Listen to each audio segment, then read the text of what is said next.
The following announcement has been paid for by the New World Order.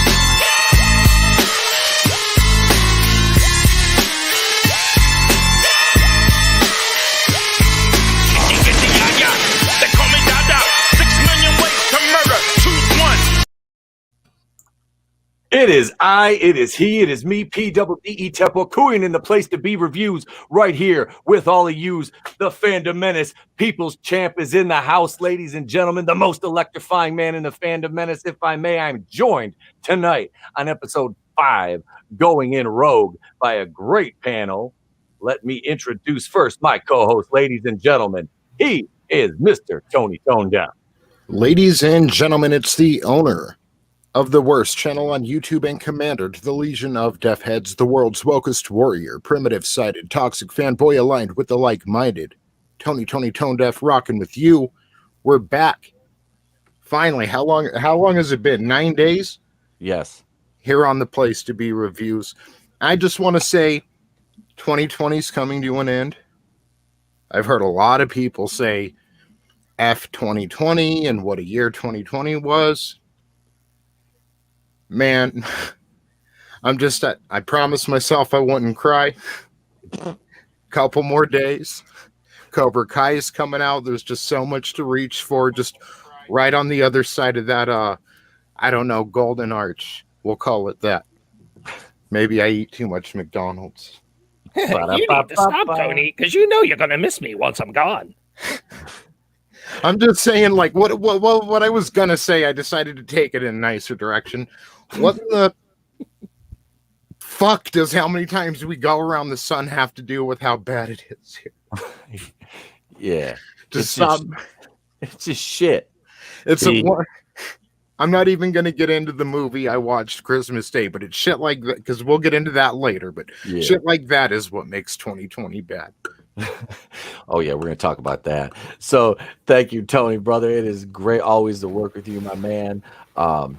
Next, ladies and gentlemen, rejoining the program, he is Obi-Wan.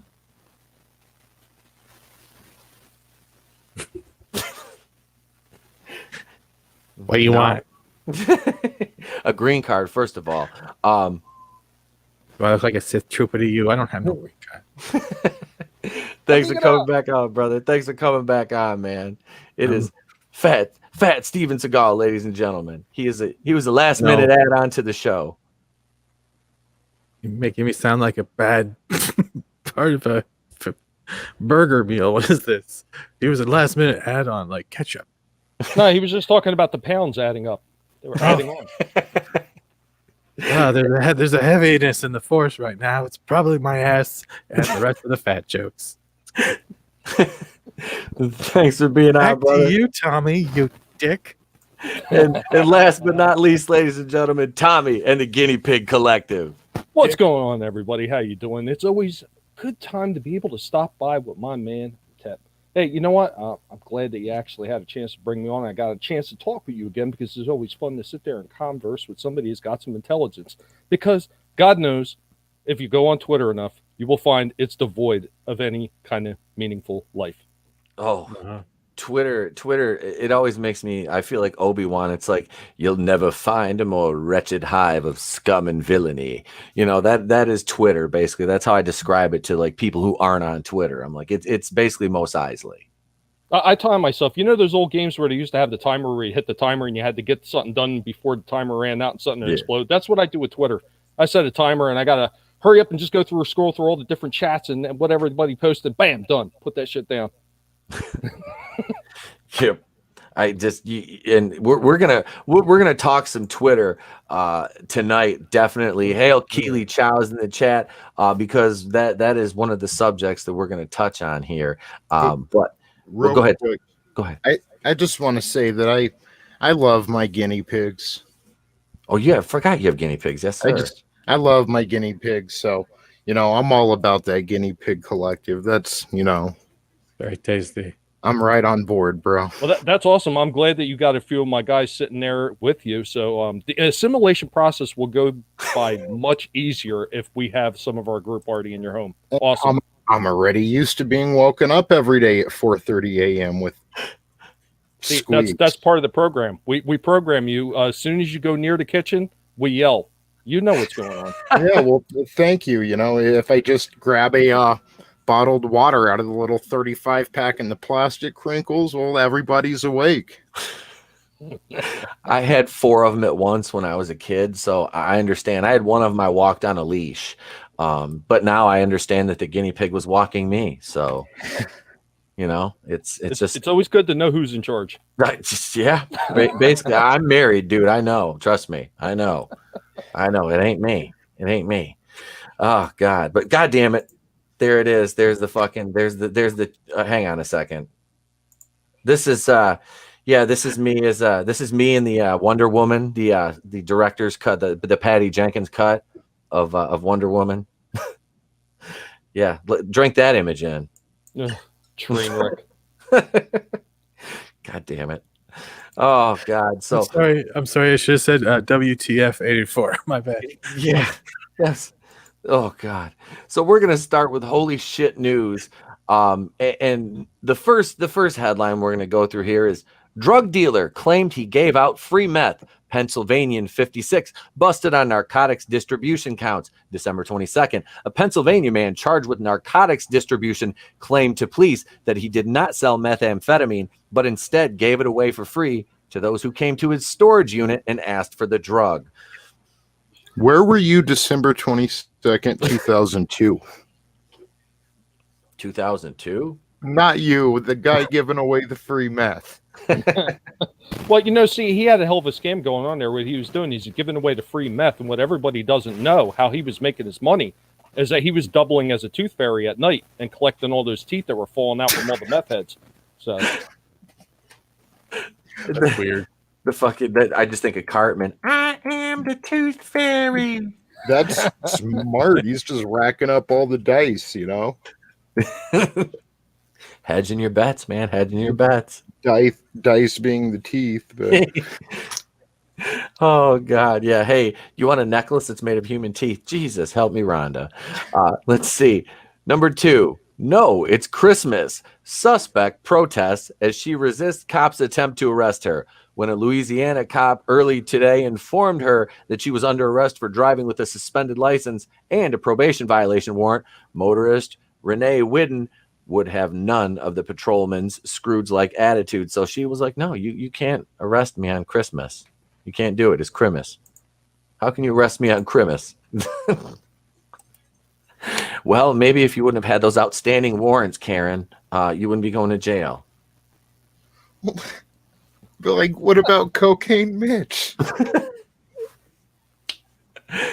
What about it? I mean, it's in Kentucky, right? Oh, dude. Oh, Kentucky, they're just like they don't care. They're just like, we don't care, whatever. Just fucking do what you do. It's funny. There's a place in Kentucky. It's called Ticklick, Kentucky. True story. One of my dad's best friends was born there, and he died. They sent him back there, and they couldn't even bury him because it's literally on the side of a mountain. It's so small, and they had to blast a fucking hole with dynamite to bury him. Yeah. So that's Kentucky. No, thank you. No, thank you. And apparently you can I wonder if they pepper sprayed or anything like that. Well, you were naughty this year. In lieu of coal, you get mace. What she probably should have did is, you can't arrest me on Christmas because, officer, I'm finger licking good. and I've seen movies that start like that. It's Christmas. It's nothing she's not hurting anyone. It's not violent or nothing. It's a suspended license, right? Yeah. And that's it. I mean, let her go, man. She might have kids. Let her go. It's Christmas. Oh yeah, seriously, yeah. No, let's see, suspended license and a probation violation warrant. I mean, What are you on it depends on what she's on probation for. Yeah. You know? I mean, if she's on probation for like some fucking misdemeanor, like weed charge or something like that, fucking go home. Yeah. Go home. Go home. You know, I'm not A better name was probably Bambi. They gave her real name. They didn't give her stage name. But let's see. Number 3, parents must pay son. This is from Michigan, man. This is from my home state, actually, 2 hours from where I used to live in West Michigan. Parents must pay son for purge of porn collection. Man, 42, sued after kin trashed his film library. December 18th, a Michigan couple will have to pay their 42-year-old son back for destroying his massive pornography stash. A federal judge ruled in a case that included the filing of a 43-page inventory of the man's porn and sex toy collection. Well, you know what? He was a hell of a son. He got into a lot of his own handiwork, and well, you know, they just had to get the handful of it and get rid of it, kind of like he did, but. He got rid of a couple handfuls. I mean, he had a sex toy collection too, so I bet you he's uttered this phrase. Bring out the gimp. It's probably happened. It's probably happened. I bet he played a lot of hide and go seek. Well, they didn't wipe any drives here. They didn't smash any computers. So, I mean, he was a vintage collector. You kind of got a feel for the guy. He's probably had some classics in there, 1992 Pamela Anderson or something. And here, I mean, parents just don't understand. Well, you can't even say that for sure. He might have had blow up sheep that all we know. Was this in Kentucky as well? No, this was Michigan, so close enough. Close enough. Does it get humid there? In Michigan? Yeah. In July, a little bit. It's not like, I mean, in the city it's worse. Like where I am, like where he lives is on the lake shore, so I mean it's probably pretty sparse. But so, like, I was just trying, if it was, you know, imagine trying to keep all those penthouses, you know, crisp and fresh and new and all that, man. Hey, and man, here come your parents. Put them in comic book bags, baby. Put them in comic book bags. I'm telling you, man, that'll keep them fucking edges crisp. But yeah, man, they actually have those same type of bags for the magazines too. Yeah, like legitimate magazine ones, and you throw the acid boards in there just like it would with a comic. Oh yeah. Yep. I mean, seriously, I have like all my old Playboys. Like, dude, there's some that are worth money, like the one with Anna Nicole Smith and the Marilyn Monroe shoot from like, what is it, 90? I want to say 96. You know, they're worth, you know, and shit, dude. They're all in a box. I got like 96. Huh? Oh yeah, yep. Huh. She did. That was what Tony referenced Pamela Anderson. Her and Tommy Lee's sex tape was like the first celebrity sex tape I think I ever saw on the internet, and that was 96. I'm wondering now because I found a humongous stack of Playboys that apparently my dad was getting straight from Playboy, and they were all bagged. He never opened them. Holy shit! Nice. There's some that are worth money, dude. Guaranteed. Yeah, they were mostly from the mid 90s. Bagged. There's some good ones in there then from the mid 90s, because you've got the Erica Laniak. Man, she was hot as fuck in that shitty Dracula 3000 movie with Coolio. Remember the Vampires in Space? Yeah, she was Ellie Mae. She was the Clampett chick in the Jim Varney Beverly Hillbillies movie. Yes. She was the girl that jumped out of the cake in Under Siege. Yep. And she actually still looks good too. Does the cake still look good? I don't know. I think it might be spoiled by now. God damn it. I think you can buy the same one in the Entenmann's cooler at the end. I'm doing a Seinfeld. Entenmann's up here. I'm doing a Seinfeld reference now. They don't have Entenmann's up there? Like Canada? Entenmann's is the shit, man. Just give me a box of glazed donuts, the cake donuts, and you know he wants a box of glazed enemas. Is that what he said? Right? Yes, a glazed enema. Entenmann's glazed enemas, because they put a little vanilla in them enemas, and it's just so good. Well, I just seen recently that they're really thinking of the Fat Boy out there right now around the holiday season. They released a new Little Debbie's oatmeal cream pie cereal. Holy shit! They did. That's a box of diabetes. Yes. Do you have diabetes? Diabetes. No need to add milk. Just add water. The cereal will turn it into milk. We have it at It's just, well, after Oreo O's, is there even really a bar to be set anymore? I mean, Rice Krispie treat cereal. Yo, I have a box of Oreo O's and I mix them with the Nutter Butter cereal. I'm not even fronting, bro. I could go right now to the cabinet. Yeah, dude, I'm a fucking You fat got hunk of chocolate shit. on What about the Twinkies? Did you I see don't- that cereal? I no, I haven't seen that. I won't Yeah, even. they fuck got a with that. I can't Twinkie even cereal fuck out with there that. too. I'm so actually they have Hostess cereal. Like, listen, Nabisco, Kellogg's, give me something in between Twinkies and Grape Nuts. So you want a cream-filled nut? Is that what you're saying? this is Frosted Flakes will do fine. Like, this I'm is why good. Americans are fucking heifers, dude. We Why are. don't you guys just have Captain Crunch with Crunch Berries and get it over with? I do. I have some of that too. And it's Yeah. fun. My kid won't even eat that shit. He don't want none of that. He wants like Honey Nut Cheerios. That's it. You want a good one? Vector with honey grains and oats. What's Vector? Vector's at Kellogg's, like protein cereal. Oh, okay. I don't know. I've never. Yeah. I haven't had it. Is that's good? All right, I'll have to try that then. Yeah. Man, I'm like Jerry Seinfeld though. I'm like a cereal fucking freak. You're not wearing a puffy shirt. I can't think. No, I don't want to be a pirate. I don't want to be a pirate. You're gonna be the first pirate. All right, let's get this screen share ready here, and we'll break into this first article and talk about movies that were set to be released in 2020, but they got bumped to 2021 here. Everything. Basically everything. We're over on the Hollywood Reporter, and we're not gonna read through it. We're just gonna. I don't want to read. We're just gonna go right to the list. And Coming to America too. This I have a lot of feelings about this because I love Coming to America. It's a fun, awesome movie. The humor and comedy, everything was written perfect. The second one makes Eddie Murphy look like a deadbeat fucking dad. It plays so heavily into just like stereotype. It is a trope. It looks fucking horrible, man. It's like, so he just like, he wouldn't. I agree, but that barber scene they slipped in where it's all Eddie Murphy's just yelling at Eddie Murphy, it made me like Nutty Professor out of it. So Yeah. Oh, dude, I love my name.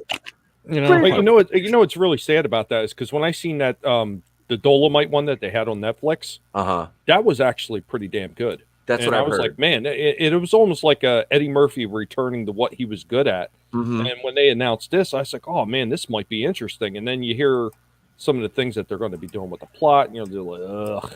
Here we go again. It's all like in. If you guys are, if anybody's subscribed out there, if you're not to Jane Theory, she did a great reaction to this trailer and had some really good thoughts on it. And yeah, it was. It's just it looks cringy. It looks completely fucking cringy, and you know I really had like no interest in seeing it at all, like none. You want to know what's weird? Oh, nurse. Is that Keely Chow? That's got to be Keely Chow. My man. Let's see. Well, go ahead, Tony. I was just gonna say it falls in the Bill and Ted, Jay and Silent Bob reboot territory for me. Like, it's just too little, too late. It's not very. I'll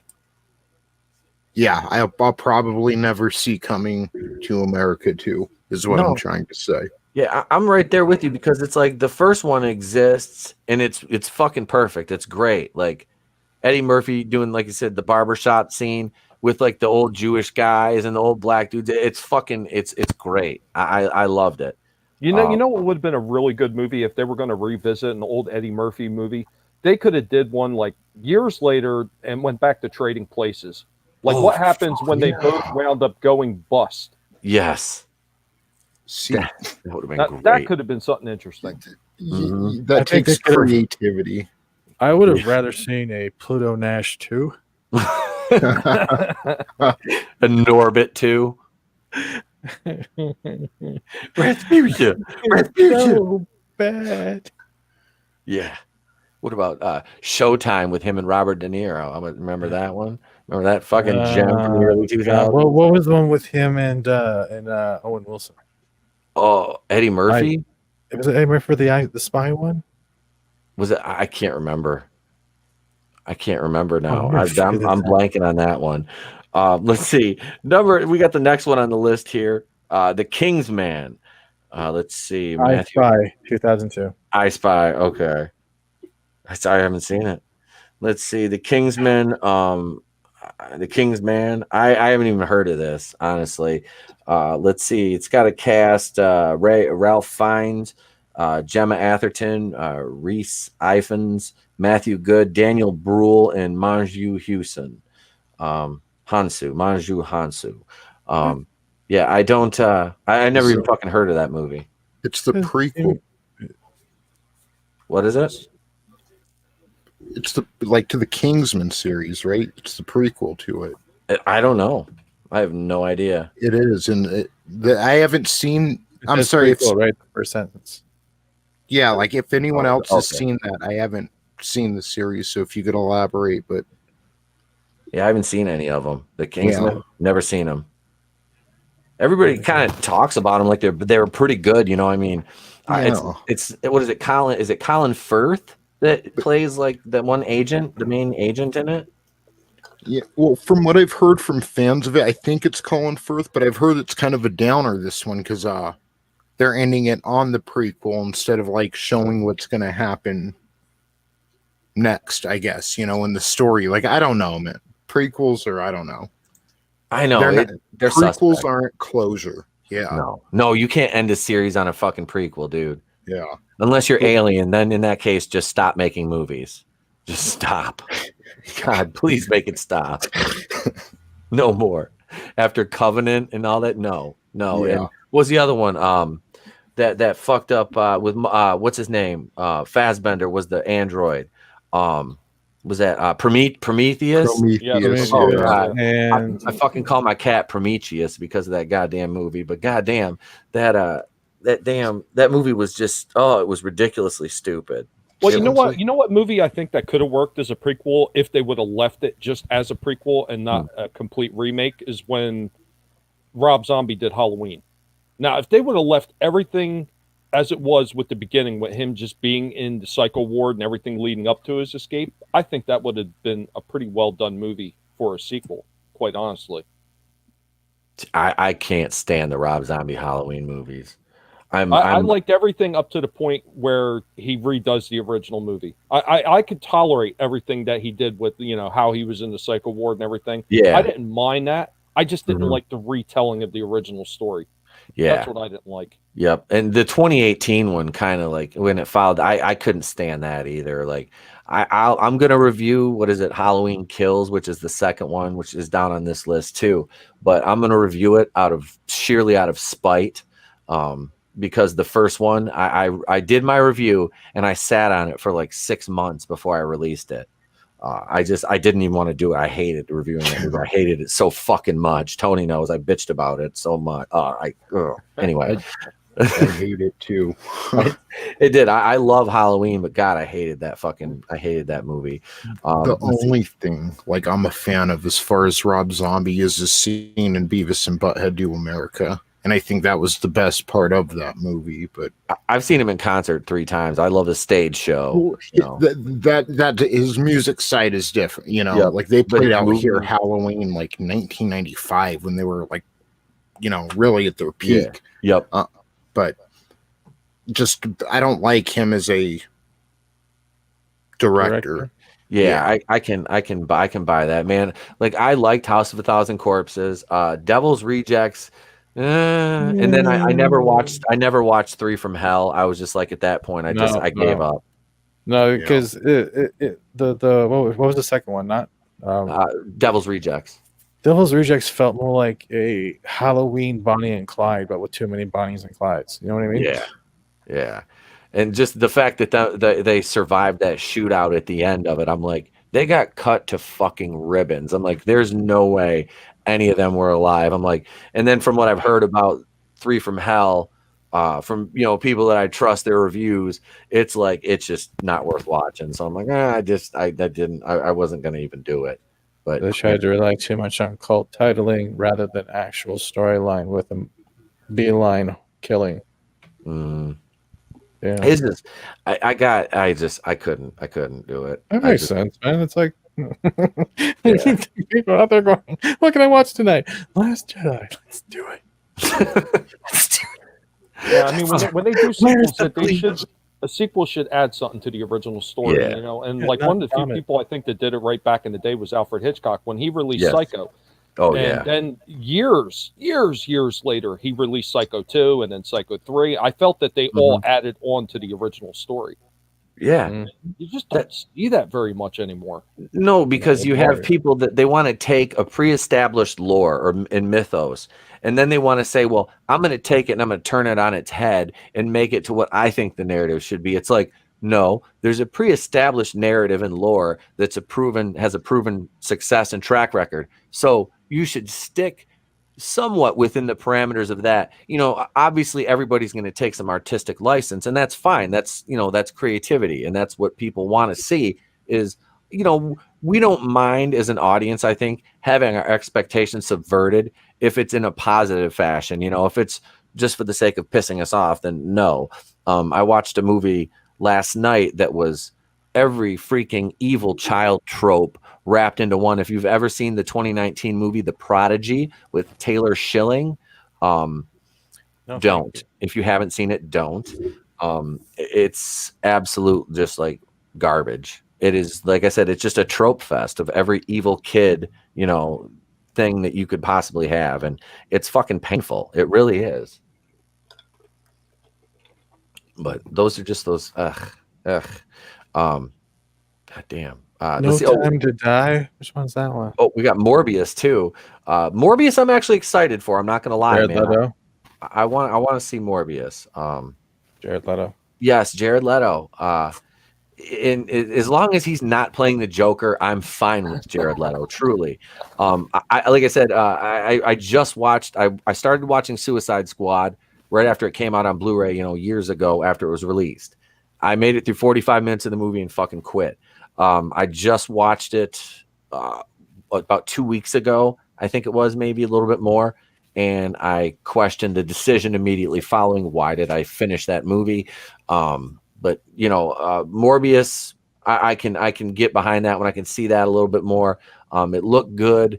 I have a couple of the Morbius, the comics, and what I've seen image wise, it lines up. I'm kind of, like I said, this comes out in March. I'll probably watch this in a theater, honestly, if I can. All right. Does anybody else kind of have any excitement for Morbius or? Jared Leto, I don't think is a bad actor. I just think he was really miscast as Joker, and that kind of turned me off to seeing him in any other comic book movies until he does something to prove otherwise. I'm interested in the Spider-Man universe, but at the same time, if it turns out like New Mutants, yeah, that's how I can sum it up right there. What about you, Tommy? Well, I always thought the Morbius character was cool in the original comic books, but as far as anything that Disney is doing, I couldn't give a rat's ass. I've got my problems with Disney, and it's been readily apparent, and I wear it on my sleeve. It's a big giant middle finger towards Disney. So, yep. I won't watch it. I can't. I won't even watch The Mandalorian because I hate it. Really? No, yeah. Okay. I can respect that, man. Honestly, I'm not ever knocking anybody for that, because like I said, that's one of the common misconceptions about the Fandom Menace is that, it's a hive mind, and it is not. Everybody has different opinions, and that's the thing is we've just become a community where you can have those differences of opinion and discuss them intelligently instead of attacking people like weirdos. Excuse me, you jerk. I don't agree with your opinion, and I'm going to attack you now for it. I don't believe in your opinion. I think you're all incels right now. You're all not good. You're all transphobic of pencils. Oh, geez, there's just a lot of little dick energy here right now. Jesus. Every time I see public transport, I ask if I'm a transgender. So No Time to Die. Speaking of Sorry. franchises being steered in a different direction, the Bond for the Me Too era, as it was called, and being co-written by Phoebe Waller-Bridge, who is a insane intersectional feminist. I shouldn't confuse a regular feminist with an insane intersectional feminist, because they are definitely a different breed altogether. Yes, there's multiple races of feminists. I don't know, man. I'm not a Daniel Craig Bond fan. I'm really not. Neither am I. Pierce Brosnan was my guy. GoldenEye is one of my favorite fucking movies. My favorite Bond movie. But yeah, we're not going to talk about Tomorrow Never Dies. We're not going to talk about that. Okay, good. Because that was bad. I'm perfectly fine with that. That was bad. We already lost Sean Connery. I don't need to lose my sanity as well. But I mean, this is another one, man. It's like, you're gonna have, Bond loses seat to Lashana Lynch, because why? It doesn't, I don't know. Like I said, I don't care if you make her an agent, whatever. No worries there. I mean, it's, doesn't matter, but you don't give her the 006. I don't know. 006.5. Yeah, I mean, she could be a 00 agent, absolutely. But I mean, I don't know. But she's not Jane Bond, you know what I mean? So I don't know. This movie really does. I haven't seen a Bond movie since, what was it? The second or third one. I saw Casino Royale and Quantum of Solace. Those are the last two I watched. I haven't watched any of the other ones past that. So I don't think I'm missing anything, really. No.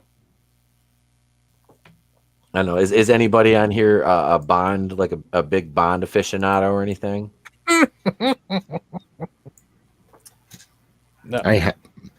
Sorry. No, feel free. No, I said no, sorry. I was just going to say, I've never seen a James Bond movie. Oh, really? Yeah. Damn, that's never. You've never seen GoldenEye, really? That's like the most common one because of the fucking video game. You know what I mean? I thought License to Kill would be pretty more common, because it was played a lot on TV. Yeah, true.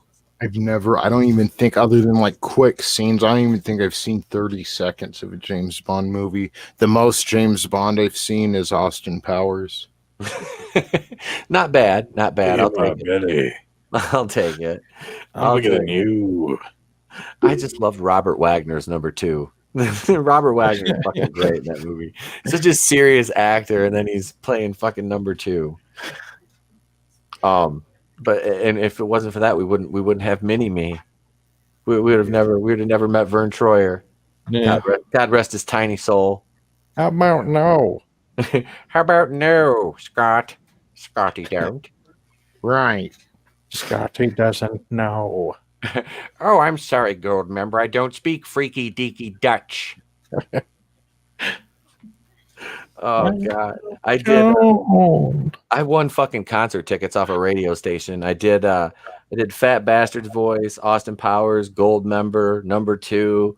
I was just rattling them off. I was on my way to work. I'm like, I'm gonna win concert. It was like Nelly or some shit that tells you how long ago that was. Yeah. Well, was it getting hot in here, so Nelly would take off all your clothes? I thought you were going to say Hanson or something. Oh Jesus, no! Yeah, he was going to wake up. Bopped. Bop dooba dooba doo wop. Bop dooba dooba dooba. Who glued this long blonde wig on me? Yes, I'm no children of the corn. What the fuck? What the fuck show was that? He's like, Hanson's a girl. Hanson was a guy. No, what fucking They were triplets that looked really weird. They weren't triplets. No, they were 3 brothers. That was Quagmire. It was Quagmire. Thank you, Tony. You knew where I was going. It was on Family Guy. He's like, oh God. Oh God. Yeah, he wanted to bang the middle Hanson sister or whatever, and they're like, He's like, Taylor Hanson's a girl. No, she's a guy. What? No. Oh God. Oh God. Oh, Jesus. shit.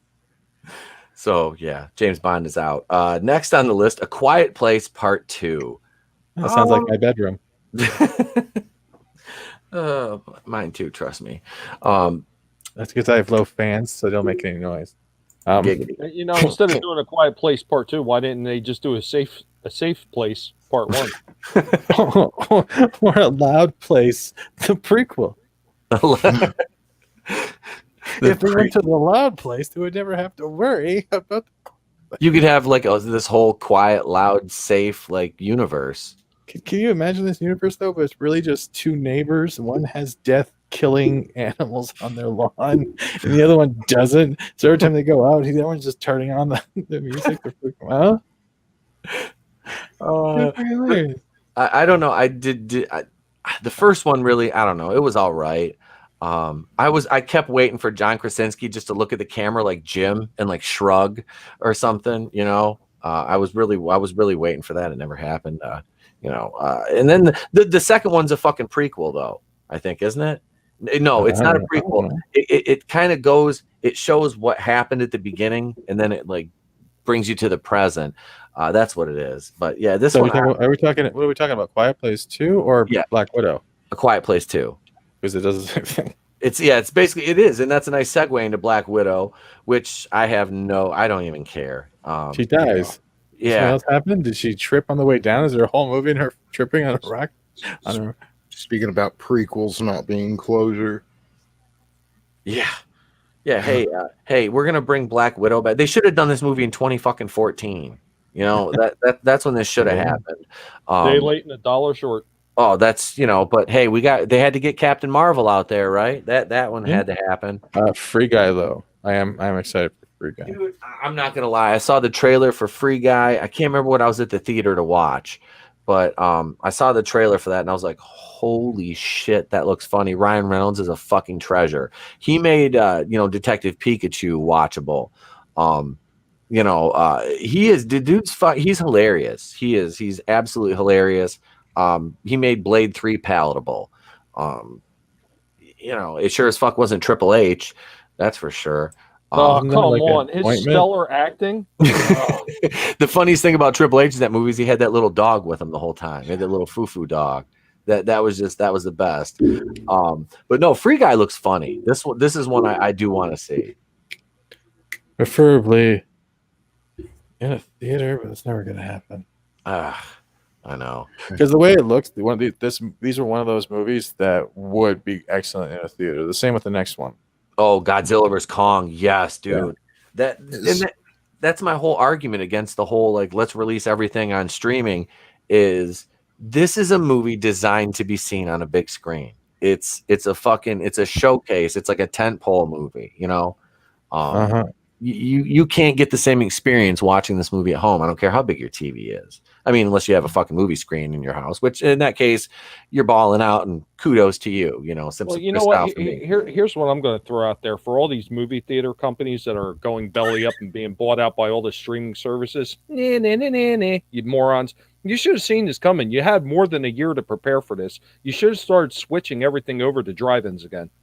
You would have had drive-ins. You could have had open movie theaters. You could have had your damn theaters packed with people in their cars watching movies. It would have been just like they were at a Joe Biden rally. It would have been perfect for the people. That guinea pig is talking. That would have the drive-ins though. I would love that, honestly. Aren't they doing that though in like Walmart parking lots and such? They were putting in like makeshift drive. Yeah, they were talking about that more than like 7 months ago. They were talking about where are they? Or do we have to buy the kits ourselves from Walmart and then they set it up for us? Of course you do. Someone said they're required. Call the douchebag in the back. He'll make it for you. Okay, come here, douchebag. Oh God, let's see. Oh, here's a good one. Spiral, the Saw reboot starring Chris Rock, saw its release date pushed a year in May. The film also stars Samuel L. Jackson, Max Minghella, and the latter's rookie cop and Rock's detective investigate murders reminiscent of a gruesome past, with Rock's character at the center of the killer's deadly game. I haven't watched the new Saw movie or was it Jigsaw? Or I quit watching the sixth one. I can get most of Saw by playing Dead by Daylight. Is that they have the pig head in there? So okay. Let's see. Oh yeah, here's another one. F9. Fast. They're trying to trick people into seeing him at this point. I think. But so this time, the babies take their Hot Wheels for a race, and they get lost in the desert, and Vin and his wife have to save them. Let me tell you what. As a child, I got a hell of a lot more enjoyment watching racing cars when they were on my Tyco racetrack, going round and round. Like I don't care about that kind of stuff, quite honestly, and I didn't care about any of the Fast and Furious movies. And what was the other one? There was another series of like racing type movies that they had out there. Fast and Furious, and I can't think of it. I know they tried Need for Speed. Why is it at 9? Who is it trying to beat that has 9 sequels? Is it trying to beat the Dragon Ball movies? Is that what it's trying to do?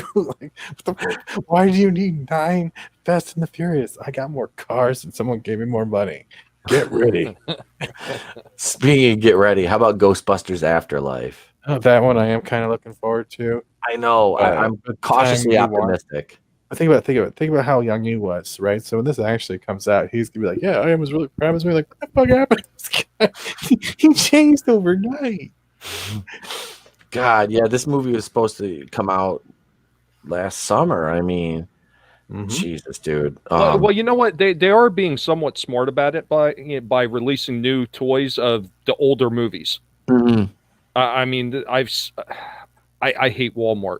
I can't stand Walmart. I know. Unfortunately, one of the few places that I have to go pick up cleaning supplies and packing supplies for my father's house is at Walmart, because they're one of the only ones that have what I need. So when I go in there, I take a look down the toy aisle anyway, because I'm a big kid, so why not? Yep. So I go down there and I see all these freaking awesome like Ghostbuster toys, like Ray Stance and all that, and the PKE meter and the ghost trap, and I'm like, wow, that stuff looks really good. And they're actually selling too. I mean, they're flying off the shelves. So I mean, they're doing a good job by trying to keep interest going until they get off their asses and actually have a chance to put this movie out. So whether or not they can keep that interest is a whole different story, though, depending on how long they're going to get pushed back. Yeah, I know. I want to buy the Ghostbusters again. I do. I sold all mine. Well, I have some leftover 2016 toys you can have for free. Hey, if you have the one, and this is, and I said it earlier, I don't know if y'all heard it on the other stream I was on, I can't remember which one it was, but because the Ghostbusters 2016 topic came up, and I'll be damned, it was supposed to be a female Ghostbusters movie, but there's one thing I didn't understand is why was Craig Robinson one of the Ghostbusters in that movie? I never understood why. You had Kate McKinnon, Kristen Wiig, and then you have Craig Robinson, and then you had Melissa McCarthy. It just didn't make any sense. Oh wait, that wasn't Craig. Was that Craig Robinson? It kind of looked like him. I don't know. Oh, it was like a Thor lady Thor thing. It was Leslie Jones. It wasn't Craig Robinson. My bad. God damn. She wore his jock strap and got his name, something like that. I'm glad my real name isn't there right now. Let's see. Oh, In the Heights. This is a Tony-winning music. It's a musical. Okay, yep, we're done there. Top Gun Maverick. Yeah. He's gonna be dead too. Like, come on. That's just a Wait, that's not true. Drive. Yeah, Tom Cruise. Is there going to be thief levels mentioned in the movie? They had an extended cut. They had to add a couple more scenes, and the hero saves the day. And as soon as his plane lands, it does a little skid. So he gets out and he yells at all the film crew for 45 minutes. Extended scenes. While his friends hug each other on SNL with no mask. Yeah, right. Why wasn't that tarmac stickier? What the hell did I pay you for? Why are you wearing your mask? You gotta be wearing your mask while you cleaning my shit. I can do it. I just actually bought my kid for Christmas. Walmart had the Leonard toy line. Tom, you've probably seen those. Have you seen the Top Gun set? It comes with Maverick and a bogey in it. No, I actually did not see that. I mean, I've seen a lot of those different sets. I seen, or I should say, like the retros. Like Sal was saying that one line was called the Plasma Collection for Ghostbusters. Yes. But I seen like all these different retro releases that they've been doing lately. I did not see that one. Like I seen like the G.I. Joes they were redoing, the He-Man, the Masters of the Universe sets that they were doing. I mean, a lot of cool stuff. I even seen they did a remake of Robbie the Robot, but I did not see the Maverick one anywhere. Wait, ow! I just got clothesline. Hang on a second here. You mean hang on? I don't. Hang on. Let me stop the screen share here for a minute. You mentioned Robbie, and I happen to have a guest here. There he is, Forbidden Planet. That's one weird looking dildo. It is. It's painful. Why does it talk when it goes in? What's going on? Yeah, I had to pick one. There was like Waking up. It was like 20, $25 for him, so I had to pick one. Every time Tep opens his mouth, you can see a blinking light coming down from his throat. You're just waking up the whole household. Yeah. Damn Like it, one of those Robbie. weird siren. He's all Robbie. yelling from the bathroom. Robbie, you little shit, be quiet. I should have eaten it the other way. This way, at least I could see the light where I shit in the dark. So, quick question on Top Gun. Never mind. It's not even. I can't top that. I dropped the top of that toilet seat. I was going to ask if Kelly McGillis and Val Kilmer were like aging into the same person, but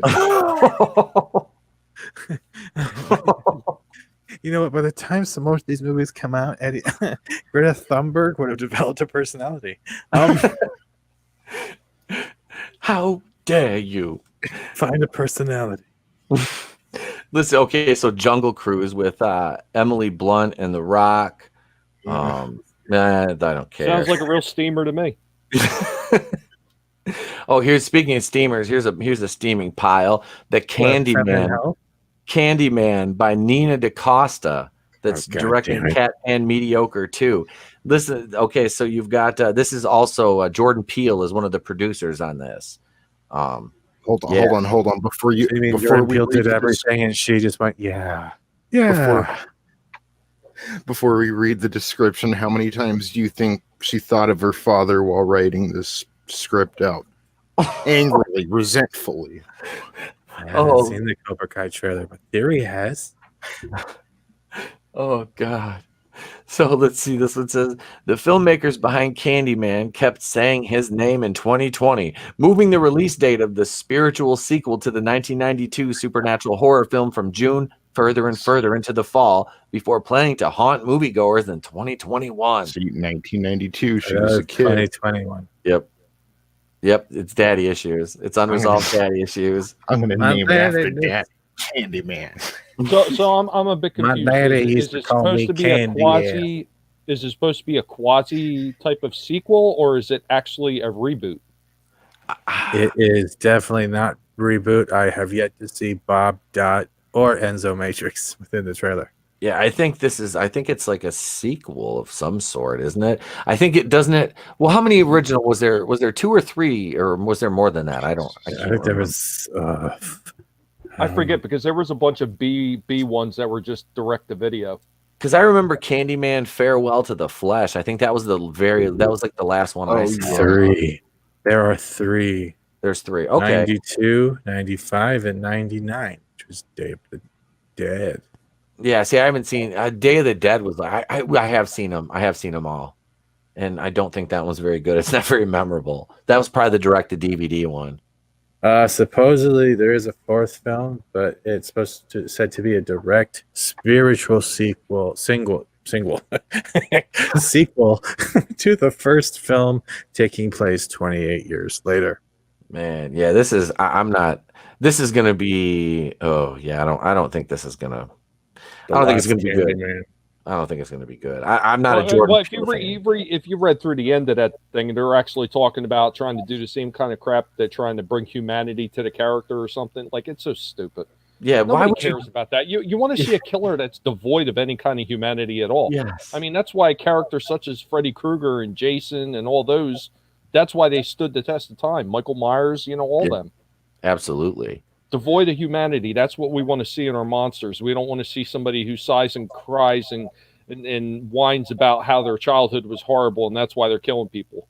We don't care. No, I want to see gratuitous violence in my fucking horror movies. Yeah. That's why I'm watching it.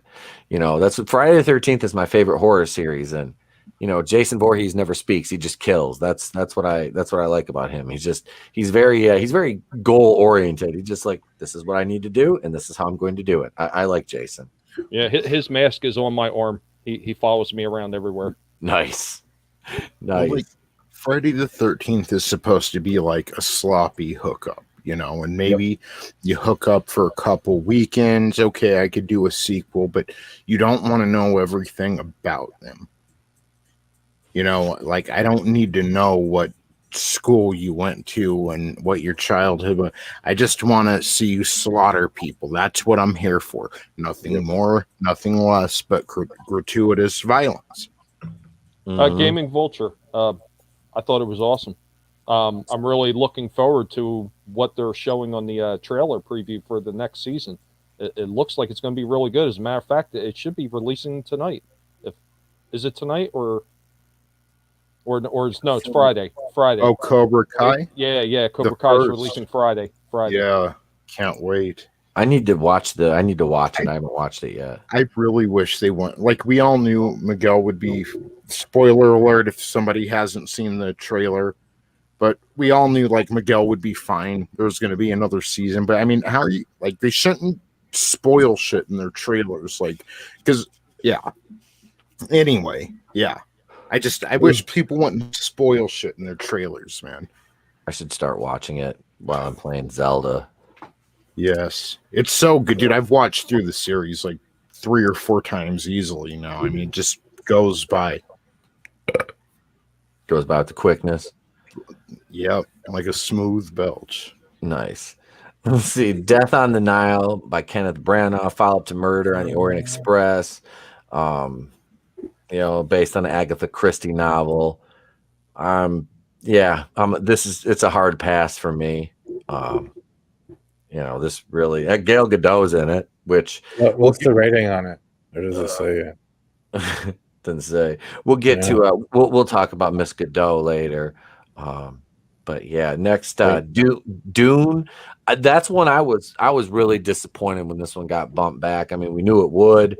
But yeah, man, I was stoked to see this. It looked really good. I'm not a Dune aficionado, but I remember the first one, the Lynch movie, and I actually rented the sci-fi series because they did a mini series in like 2000 or 2002, and I rented it from my fucking local video store, and the bitch didn't work. It was all scratched up, so I didn't get to see it.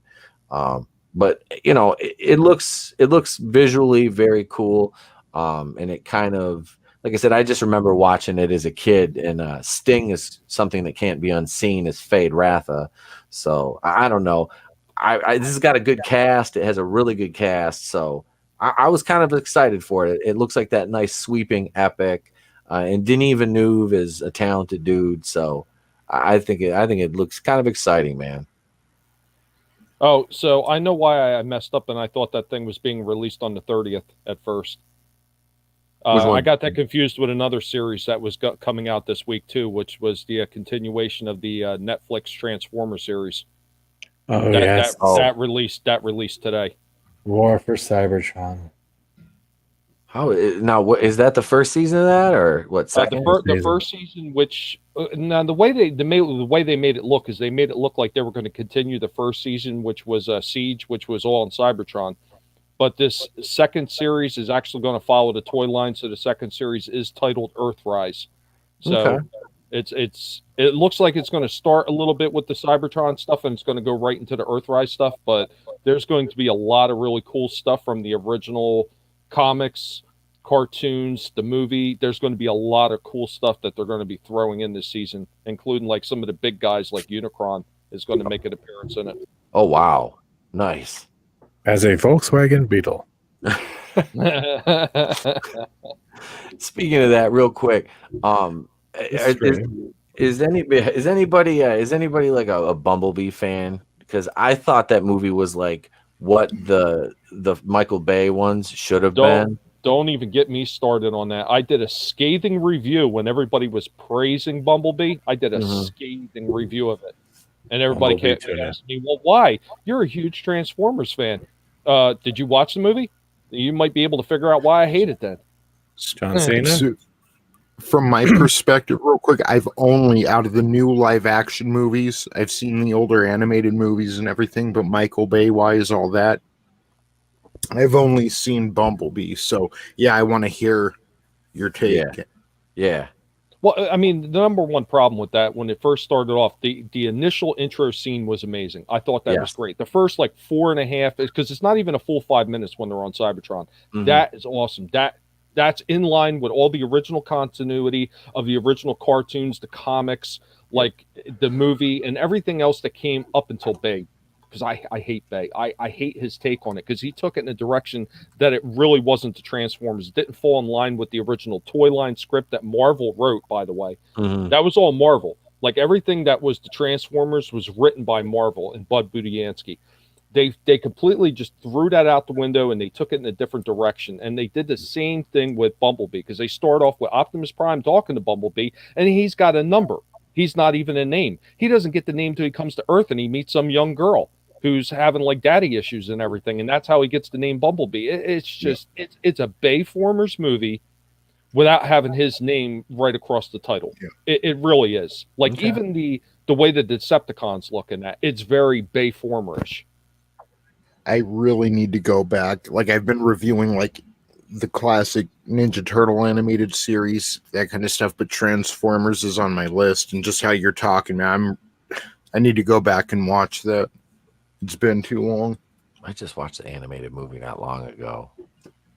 Because, I mean, just like little things like that, like I probably should have picked up on, but it's been so long since I've watched Transformers. I mean, I remember I didn't go see the first movie back in like 2008, because I saw it then and I was like, this is stupid. This isn't Transformers, you know, just like the Transformers that I remember. So, yeah, I saw the first two in the theaters, and I pretty much lost interest. Like the first one, I was like, you know, like you said, it was cool seeing a Transformers movie. Okay, let me say that. But at the heart of it, it wasn't really, like you guys said, it really wasn't Transformers at all. Shia LaBeouf, man, yeah, it was like he was. I just don't like him. No, I don't. Not at all. And I mean, and that was the number one problem I felt with the Bayformer type movies, is they weren't really worried more about the Transformers like they should have been. They were more about the human characters. And that's what all those type movies are based on. And Bumblebee was no different. It's all about that girl. Yeah. Almost the entire damn movie. And if it ain't her, it's John Cena on there stinking it up. And you know what? I really felt that in that Bumblebee movie, I thought John Cena was one of the better elements in it, considering. I didn't, and I think the reason I liked Bumblebee so much was because it wasn't the Michael Bay. You know, it wasn't, for me, it was enough of a departure that it seemed more palatable almost. I don't know. That's just kind of where I was at with it. I enjoyed it. I hate it. I just watched. Was it The Last Night? I think. Did I? No, I haven't watched that in fucking years, thank God. Was Transformers The Last Night? That's the one that Anthony Hopkins was in, with like dragons and shit at the beginning. I was like, what the fuck? How did they get Anthony Hopkins to agree to this? That movie was, and then they teased, was it Unicron at the end? And they, you know, obviously that was the last movie in that series. And I was like, oh, well, that's, you know, please, I'm glad they ended it there, because I would have hated to see what they did to Unicron. Unicron will always be Orson Welles to me. From the fucking, yeah, it was Orson Welles who did his voice in the cartoon. Yes. That was actually his last performance, too. Yep. And he died. He died shortly after that, I think. Let's see. Halloween Kills was next on the list after we went on that fun little departure about Transformers. You know, it's just like, could we get some good Transformers in live action? Yeah. You know, that's I'll tell you what, that's why every time I talk to people, I promote that Netflix series, because that's good. They did a really good job with it. They took everything from the original comics, from the original cartoon, from the original 1986 movie, some of the stuff from some of the cartoons in between, which wasn't horrendous, which some of them were, but they took some of the good elements from all that. They mixed it all up with storylines they got from the IDW verse of the Transformers, which were a much darker and grittier type of feel to the Transformers, and even some elements from like the War and the Fall of Cybertron games. They bundled that all up into a fairly decent package. Like if you understand where the story is going, or at the very least you understand what they were going for, a more dark and gritty edge to the Transformers, you can appreciate it for everything that they did include into it. So they did what DC keeps trying to do by changing the amount of grays in their shit movies, but they didn't need to do that. Right. And DC has actually had a few good comics where they did departure and they did go dark and it was really good. But for the bulk of it, it's bad. They miss.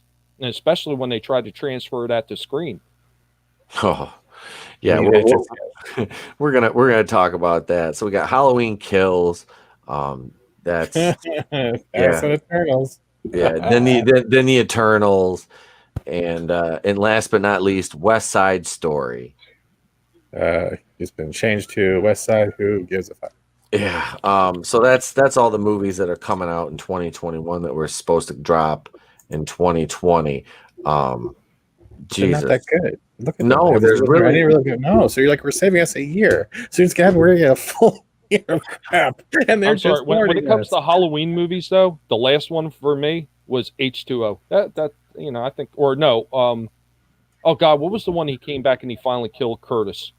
Oh, that was that Resurrection? I think it was Resurrection. That was the one with Busta Rhymes. Right. He killed it right at the beginning. Even though there was a lot of bad parts towards the end of the movie, I loved the beginning of the movie. If you could just cut like everything else out of the movie and just have the beginning where he finally kills her, I would have been cool with that movie all the way. Yep. But Busta Rhymes going trick or treat, motherfucker, was I'm not even gonna lie. I kind of like that. I don't mind seeing Busta Rhymes karate fight Michael Myers. It was jumping the shark a bit though.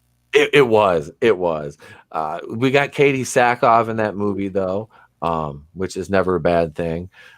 And also the oh shit, I'm trying to think who there was somebody else in that movie that was went on to do something. I can't remember the whole fucking cast. But my favorite Halloween movie is honestly Halloween 4.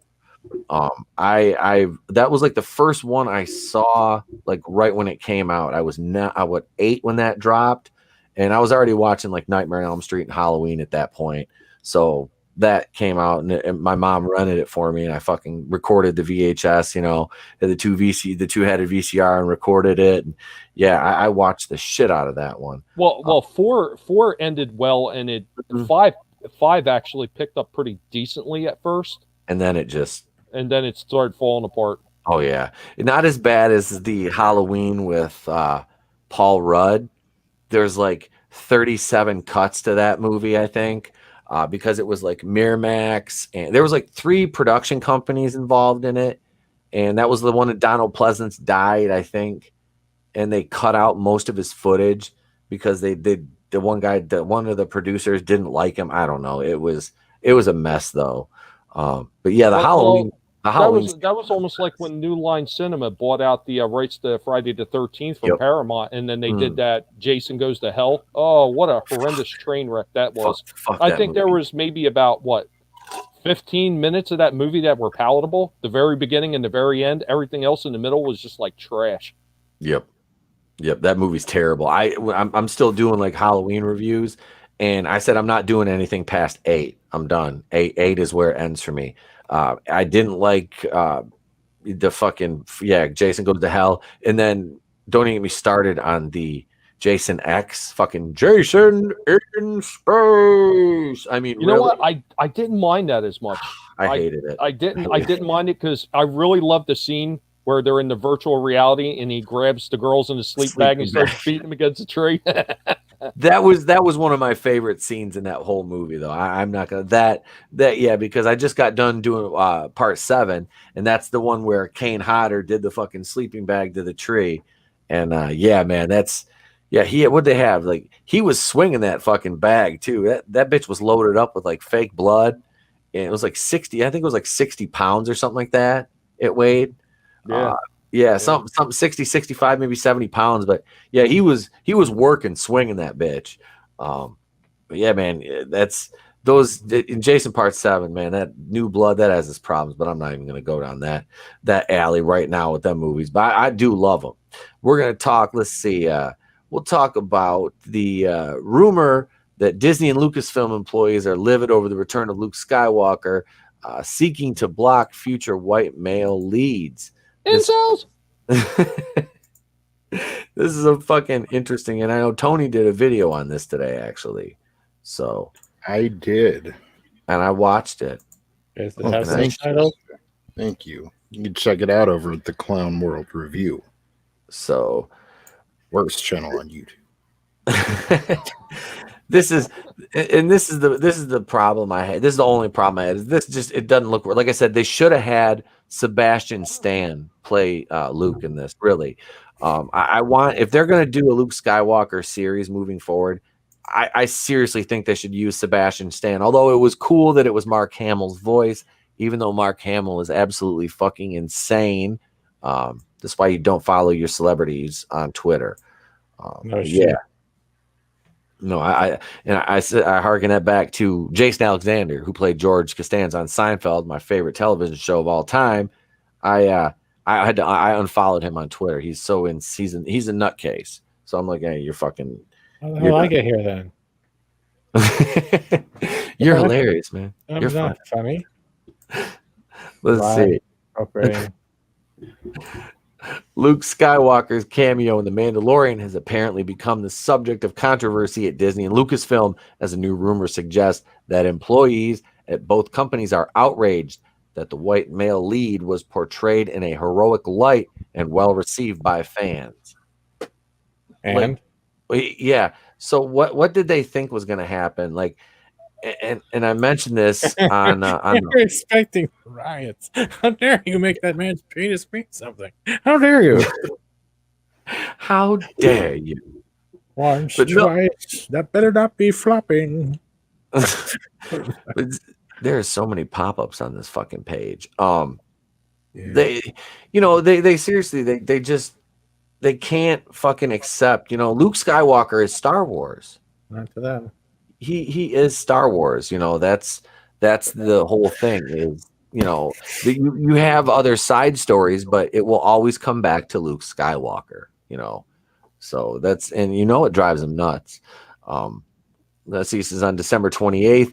Disney news outlet Pirates and Princesses reported that fat, boneless sack of human soy shit, Pablo Hidalgo's recent mockery of a fan's reaction to Luke Skywalker's recent cameo, the negative sentiment of which the Star Wars author claims was unintentional, was just the tip of the iceberg. Behind the scenes, large swaths of Kathleen Kennedy loyalists are messaging back and forth about their disdain for Luke Skywalker, a Caucasian male, being brought back in any valiant form.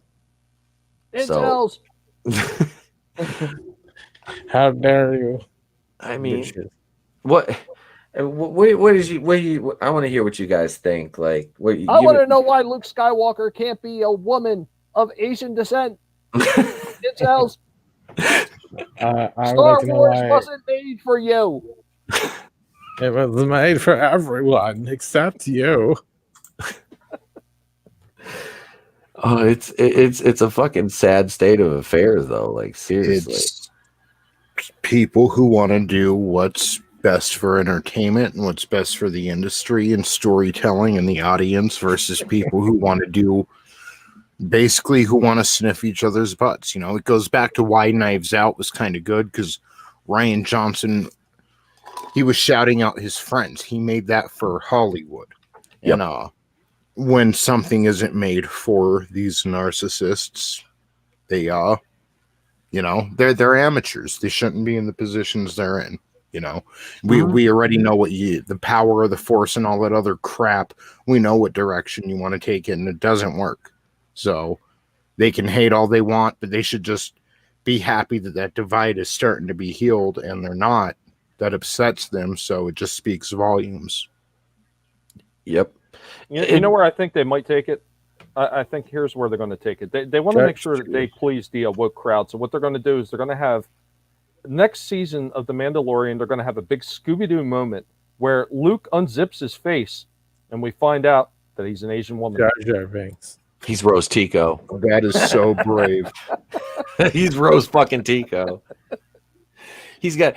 I just wanted to take it off, and it's. I just play that clip of Vince McMahon. It was me, Austin. It was me all along, Austin.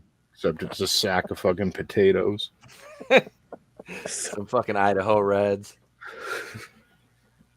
Not even the fancy ones, just some moldy ass russets. Poor fucking Kelly Marie. And this is not against Kelly Marie Tran either. She's a lovely woman, but her character is shite. Oh no, I was just talking about the outfit. Well, Rose Tico is a fucking shite character too, so it would be funny if Rose Tico, she's the fucking Jedi. Rose Tico is the most deadly Jedi in the fucking galaxy. You know, if Disney cared at all about the fans, what they would do is they would do the Dildo Monster standalone show. That's what everybody wants to know. I want to see the turd sandwich. What are you talking about? Oh, let's Not see. bad. At least the giant douche saber. I mean, saber. The douche. The saber. They just canonize the Schwartz. I'll canonize a mailbox. In fact, I'm even told that individuals at Lucasfilm have been reading articles here on Pirates and Princesses, as well as watching videos on Clownfish TV, and are now actively planning on how they can roadblock the retcon attempts of Dave Filoni and Jon Favreau to make Luke Skywalker a hero once more. The outlet added, the Hidalgos of Lucasfilm are not about to let Star Wars go back to what it once was. What, Yeah, good? they don't want it to make money. Yep. You know, let me shout out because I went over to Pirates and Princesses to do my video, and this was written by WD Pro, whoever that is. They are pretty cool. I'm a fan, so I bookmarked that, and I'm gonna check over there often because they seem like they're fighting the good fight. Okay. Yeah, I've used a couple articles for the streams and off of there, and I just found the website by happenstance through Twitter.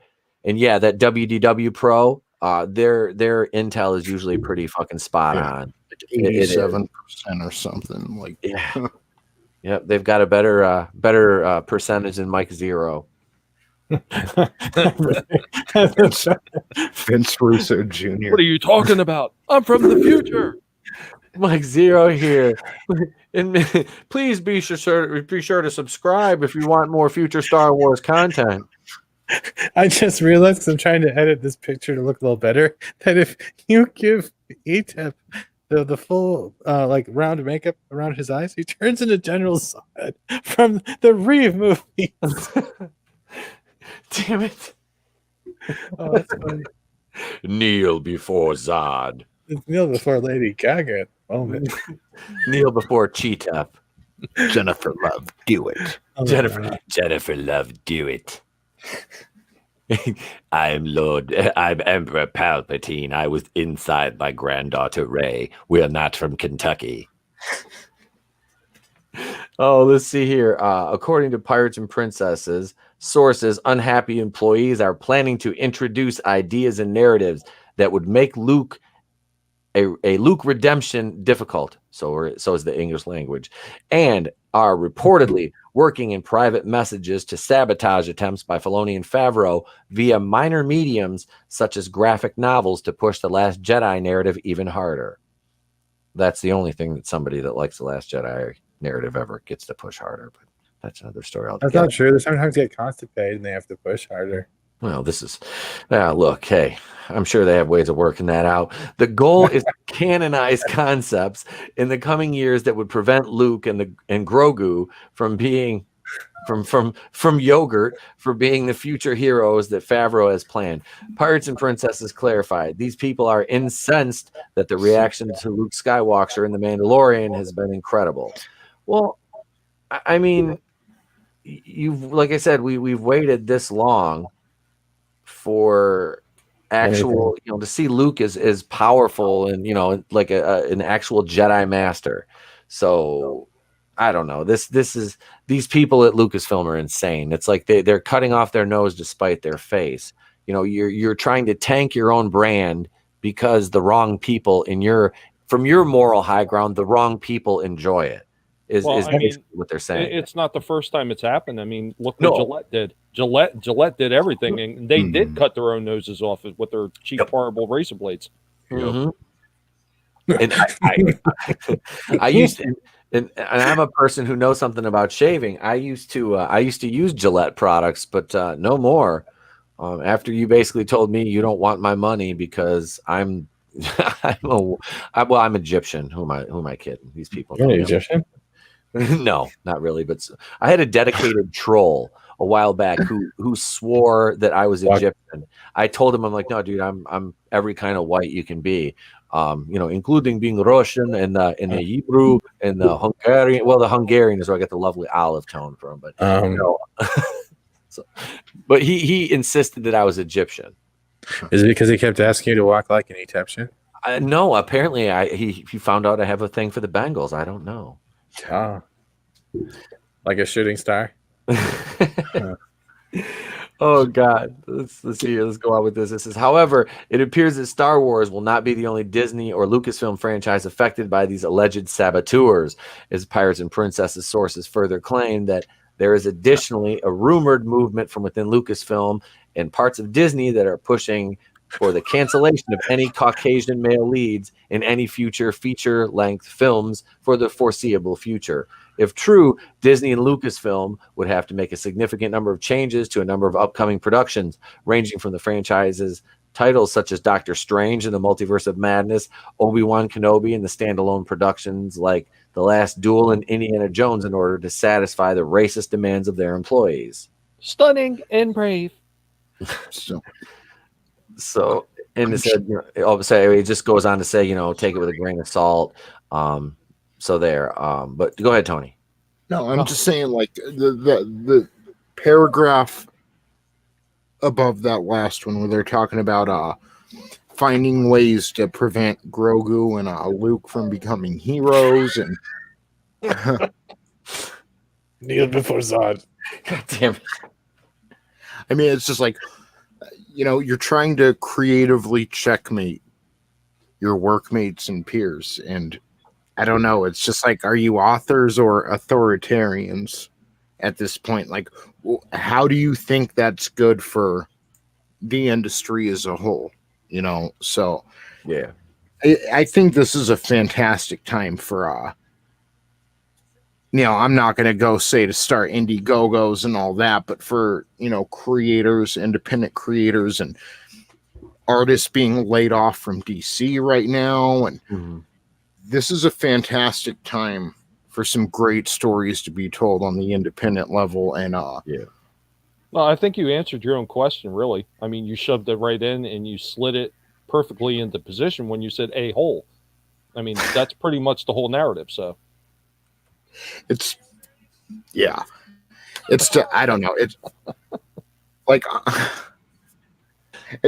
before it was almost like, you were a bit, what's up, Phoenix? How are you doing, brother? Hey, Phoenix, man. Haley, brother, how you doing? I like Pop-Tarts.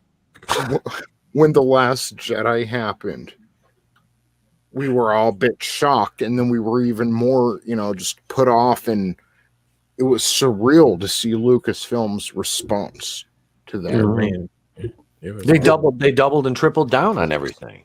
This time around, we're not those naive fans from 2017. We've been around here before, and you know what? As much as we respect John Favreau, I mean, they're already treading on thin ice, and I don't know. I just think it's a great opportunity for independent creators to start telling beautiful stories that these corporations they don't have the capacity to produce anymore.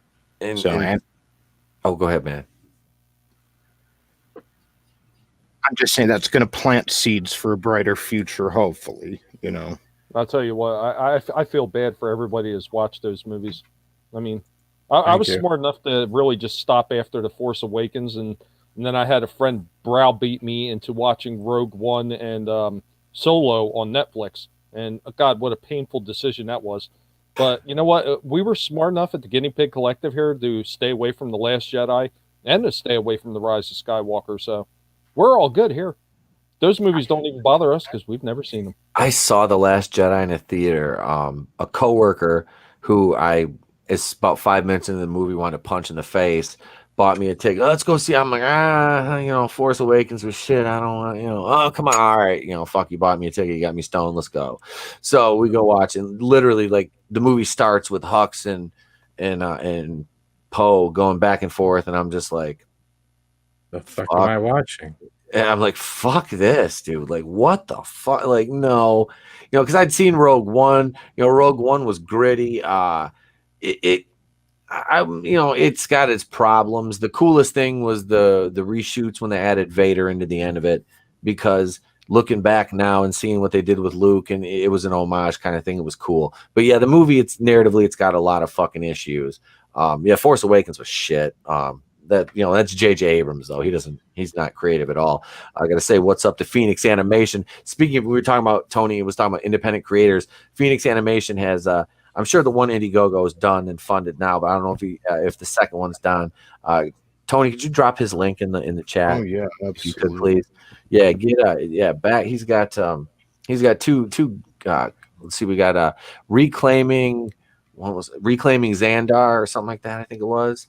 I want to say, and Galden was his other one. So I think Galden is closed out now, but I think the Reclaiming Xandar might be still going. Correct me if I'm wrong on the name, though.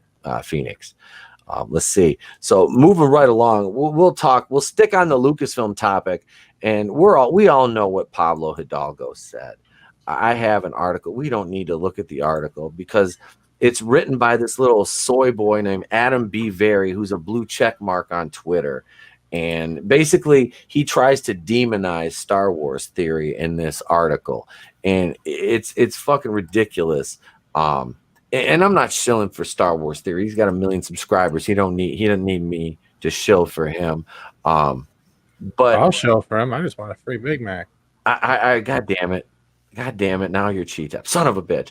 I fucking I recognize, man. That, I had the same reaction honestly when I saw Luke, dude. I've been waiting since I was 3 years old to see that caliber of Luke Skywalker again. And after the shit show that The Last Jedi was, it was, even if for a fleeting moment, it was cool to get a glimpse of that. And that just shows me, Favreau. I have more faith in Jon Favreau than I do. I don't like Dave Filoni. I don't like him. I don't trust him. I think he would go to the side of the soy if KK pushed him hard enough, which, no pun intended. But well, he sat there in that one room where he was sitting there pretty much shilling out to all those feminists that were in the crowd that one time. Yeah. So. Yes. And that was like at a con or something, or some shit like that. Yeah, I know what you're talking about, Tommy. I remember that clip, and I'm like, I don't just, I'm like, no, you're suspect, man. You're suspect. You're coming off soft, dude. Yeah. Well, that's the whole problem with Favreau. Even if his intentions are in the right place, I mean, he's got to sit there and he's got to fight the Disney Corporation to be able not only to keep his job, but to be able to push something that fans are going to want to see and pay for. I mean, because what they ultimately want to see is not just the movies doing really well, but they want to see the merchandise moving, because that is where Star Wars money has always been. It's always been in the merchandise. Yep. Yeah. Shit like that. It's my kids, but it's mine. Yeah, no, it's yours. I got it for my son for Christmas. And right now it's show accurate because it's in a fucking 1,000 pieces. So. Well, what you do is you super glue each piece together, so you can never have to worry about that happening again. I know, as I told him I'm gonna do it. So I'm gonna glue that bitch together. I got my kitchen counter is fucking like, I have like an entire like Lego city on my kitchen counter. It just stays there all the time. I have nowhere else to put it. So yeah, my wife's really happy about that. But. Yeah, Rookie, you probably want to see the Rancor's wife's the Rancor handler, the wife. Yeah, that's what you want to see in a wrestling contest.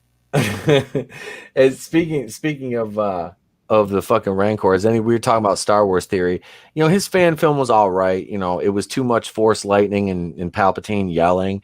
But I give him credit for, creating something like that was a passion project that he did truly care about. But has anybody seen Birth of a Monster? The Rancor, it's like the Rancor. Yeah, that was actually pretty damn good. Dude, that was fucking great. yeah, that movie was awesome. Like they put a lot of care into that, you know. Like that was a solid fan film. Was that the one you were saying to go watch that I never did but intended to? I'm gonna put that in one of my tabs right now, so I'll watch that after the show tonight. Yeah, Tony, you should definitely watch that. Yep, that's you could. That's, you know, like I said, that's a fan film that if they did that in a full length movie, it would have been solid. You know what I mean? Like it would have been solid. You know, if they did it just like that, you know. But it was really cool. I'm excited. I don't know if any of you guys have if are like aware or subscribe to Vader Reviews. I met him through the Phantom Collective, a stream we did over there. He did a whole stream. He's got the modulator.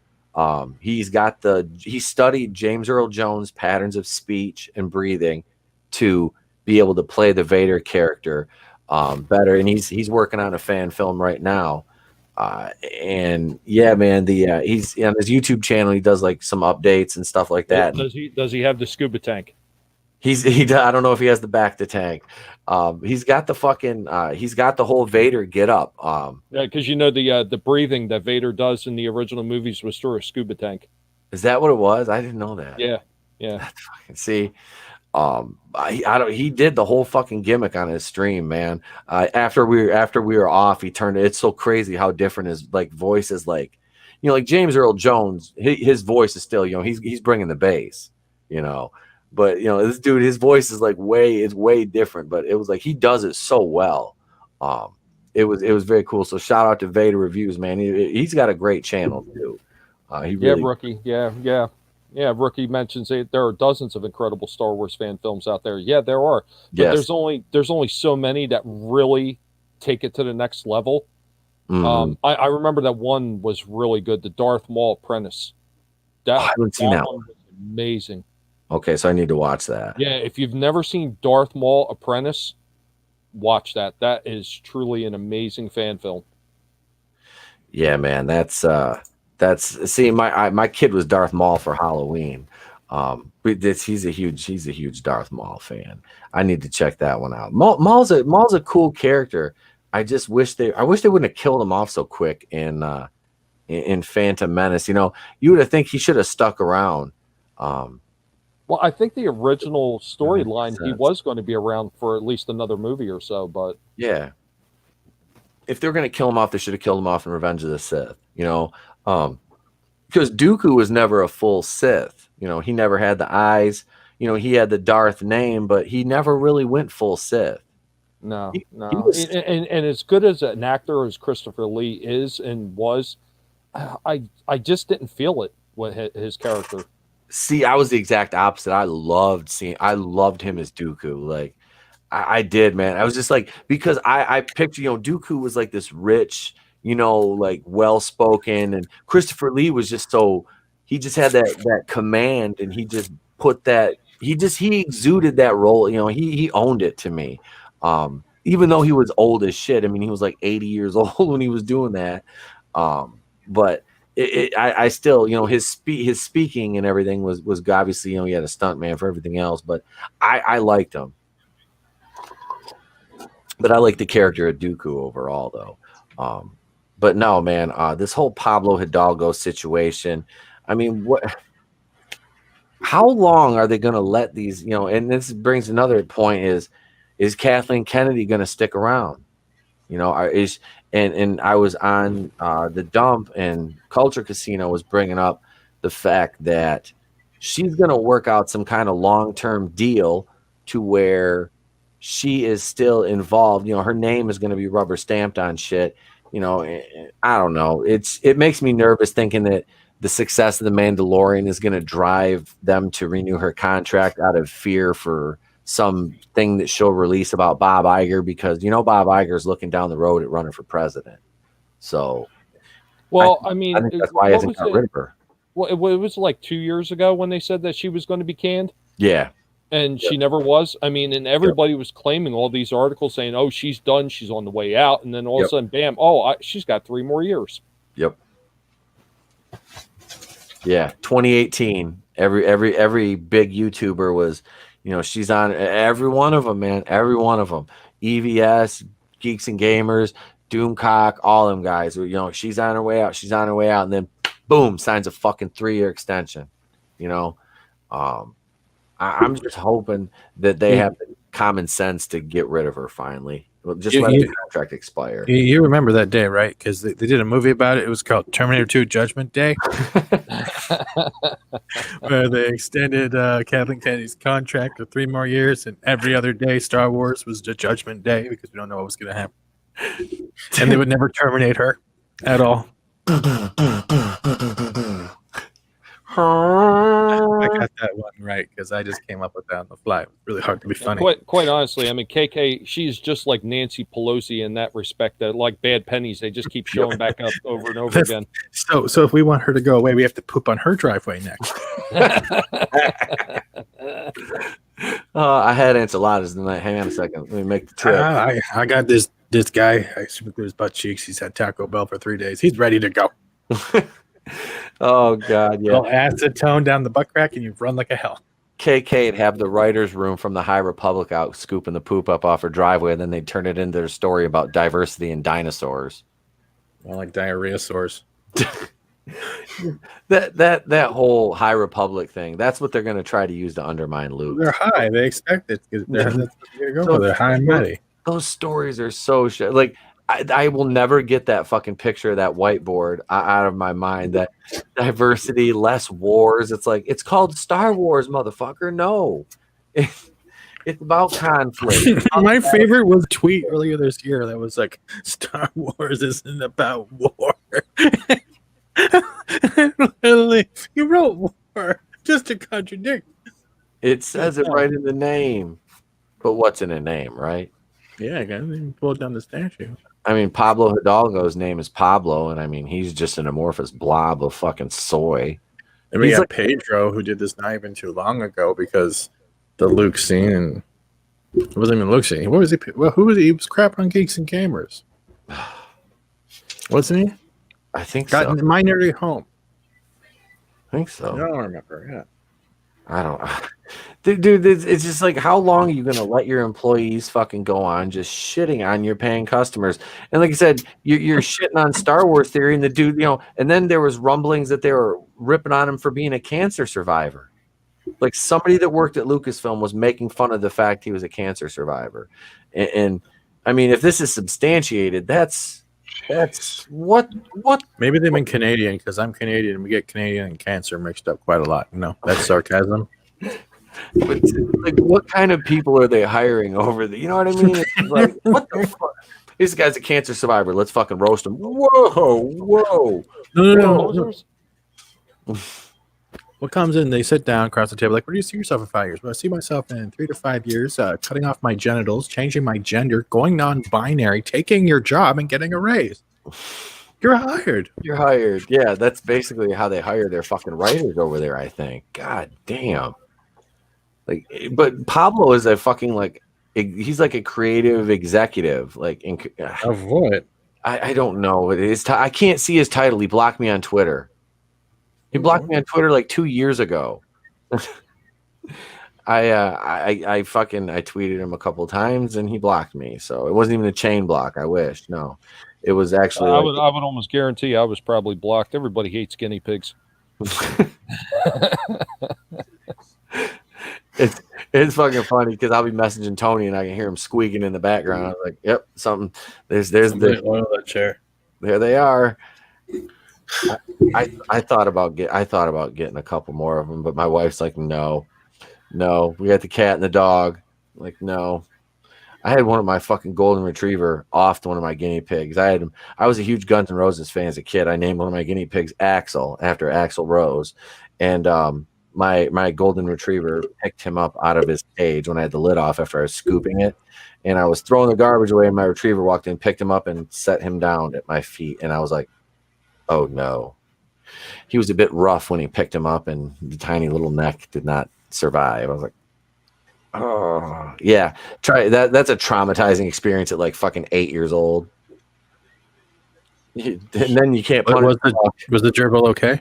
No, No, the guinea okay. pig was not okay.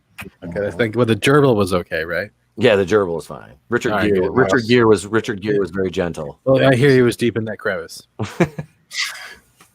Poor Richard Gere. Poor gerbil. All Richard Gere wanted to do was entertain Poor us. Richard Gere. He opened his anus for the gerbil. The gerbil didn't have a choice. He's like, "There's peanut butter. I'm hungry." Richard Gere's ass. Let's go. Didn't that end up being the fucking one of the little gerbils on South Park or something? Lemmy Winks, wasn't it? Lemmy Winks? Oh god! Oh my god! Don't even start with that one. We went on this whole magical adventure where we're like, Yeah. "Here is your sword, and the ghost of the frog. Here is your shield. It is a magical shield." And they Yeah. had Trey Parker and Matt Smith singing that "Wings" for 20 minutes. Mm-hmm. God damn. That was as Someone bad. That was as bad as the fucking song from the anime episode where they're the That kids one. with fun Just with that one. weapons. Fun. Yeah, and they get butter. Yeah, they get butter. They get butters in the head with the ninja star. yes. Yeah, That song, "Let's Fighting Love." That was the most. I love the dubbing and the subtitles when they were like talking. It was perfect. They did it. Perfect. That episode's fucking hilarious, but that song is like it's like a fucking lobotomy. Okay, then question. I Hate Hippies or Billy Mays? Is that you're talking? I Hate Hippies. Is this the one where Cartman's like the exterminator? Yeah, because they keep coming in droves. Dude, the I Hate Hippies one. I fucking love that episode. For me, it's Billy Mays because we also get Michael Jackson. Oh Yeah, Billy Mays. Oh Jesus. Billy Mays. Tommy, what about you? Man? No, I'm not sure. You never watched South I'm Park? sorry, I got zoned out there for a minute. I was trying to see if I could find Pablo. Pablo, On honey. Twitter. Pablo, honey. Pablo, are you washing your ass, honey? I couldn't find Pablo. He's hiding in his Telemundo. Does anybody else remember that Adam Sandler shit? Is that what you're doing, Tommy? The Adam Sandler gimmick? Yeah. Pablo, honey. Pablo, honey. That was off. They're all gonna laugh at you for those of you playing at home. They're all Here's a gonna funny laugh one. at Toll booth. That's Adam Say, Sandler, and Do you that's the remember Turkey who Song did album. that? Do you remember who did that line first, though? Before Adam Sandler? It was from Halloween. Oh, okay. I thought they're all gonna laugh at you. The Jerky Boys did Psycho. it. They did it when they were phone pranks. Oh, They called shit. somebody up and they Do you were like, remember Pablo? Jerky Boys? Pablo, Yeah. honey? Pablo? Yep. Oh, the Jerky Boys are, dude. That movie is still one of my favorites. That They movie. were hilarious. Yes. We used to listen to those CDs in the locker room, like after football practice and shit. Oh my God. Yeah, those would go get stoned at lunch and listen to Jerky Boys. One of my buddies used to record doing prank calls, and he could imitate the voices fucking perfectly. Oh God. All right. So Wonder Woman 1984. Oh, look, there's the no. Look, she's getting crushed. No, I had that. Okay, if you've seen this, right? Yeah. Okay, you know when she picks up the children, the rope slips, and they're Yes. rolling on the ground. Yeah. Put that to the slowest play speed you can, and you can actually see when it changes from real children to those fake mannequin children that you usually see on front lawns hiding their faces. Because literally, one of the kids' hands has only 4 fingers. Oh God. And you can see that in the first run. Oh my God, that's bad. Huh. God, yeah. I don't even need to screen share this. This movie had so many fucking problems. Like, Yeah, like kids with ET fingers. Well, I did Bearhead did like a watch party thing and then a review right after. So we were talking about it, and one of the first things I brought up, I said, nobody's talking about the biggest problem is the fact that they did the same thing like they did with Ghost Rider, where they were mixing different characters and everything, because the original Johnny Blaze, they kind of mixed them with Danny Ketch, the later Ghost Rider, to create that Ghost Rider they had with Nicolas Cage, and they kind of did the same thing here with Cheetah, because that version of Cheetah didn't come until much later on. The first Cheetah didn't have any powers. The second Cheetah, didn't have any powers, and this was supposed to be like the third version of the Cheetah, which is a more modern age Cheetah, and it wasn't even close to the original storyline, because the original one was a woman that went through a curse ritual, not some And now you power get stone that this. gives wishes. Like, I mean, it was like I don't know. It just seemed a bit ridiculous to me. Then you get this. Yeah, pretty much. T-Tep. Oh, damn you. Damn you. I know. Oh It's- god. No, that the whole premise of like, especially like the invisible jet thing, it was like the power of love. it was so fucking contrived. And you know, like I had no problem with if they want to include the invisible jet, but just the way they did it, it was like it was so fucking stupid. And Susan Summers. yeah, Once again, you go back to what everybody says. Member berries. yep. That wasn't a member berry. It looked like she stole it out of the Marvel Universe, one of the Fantastic Four.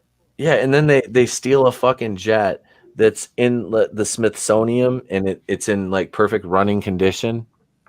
I mean, And he's a World War I pilot, but he knows how to start up a fighter jet. yeah.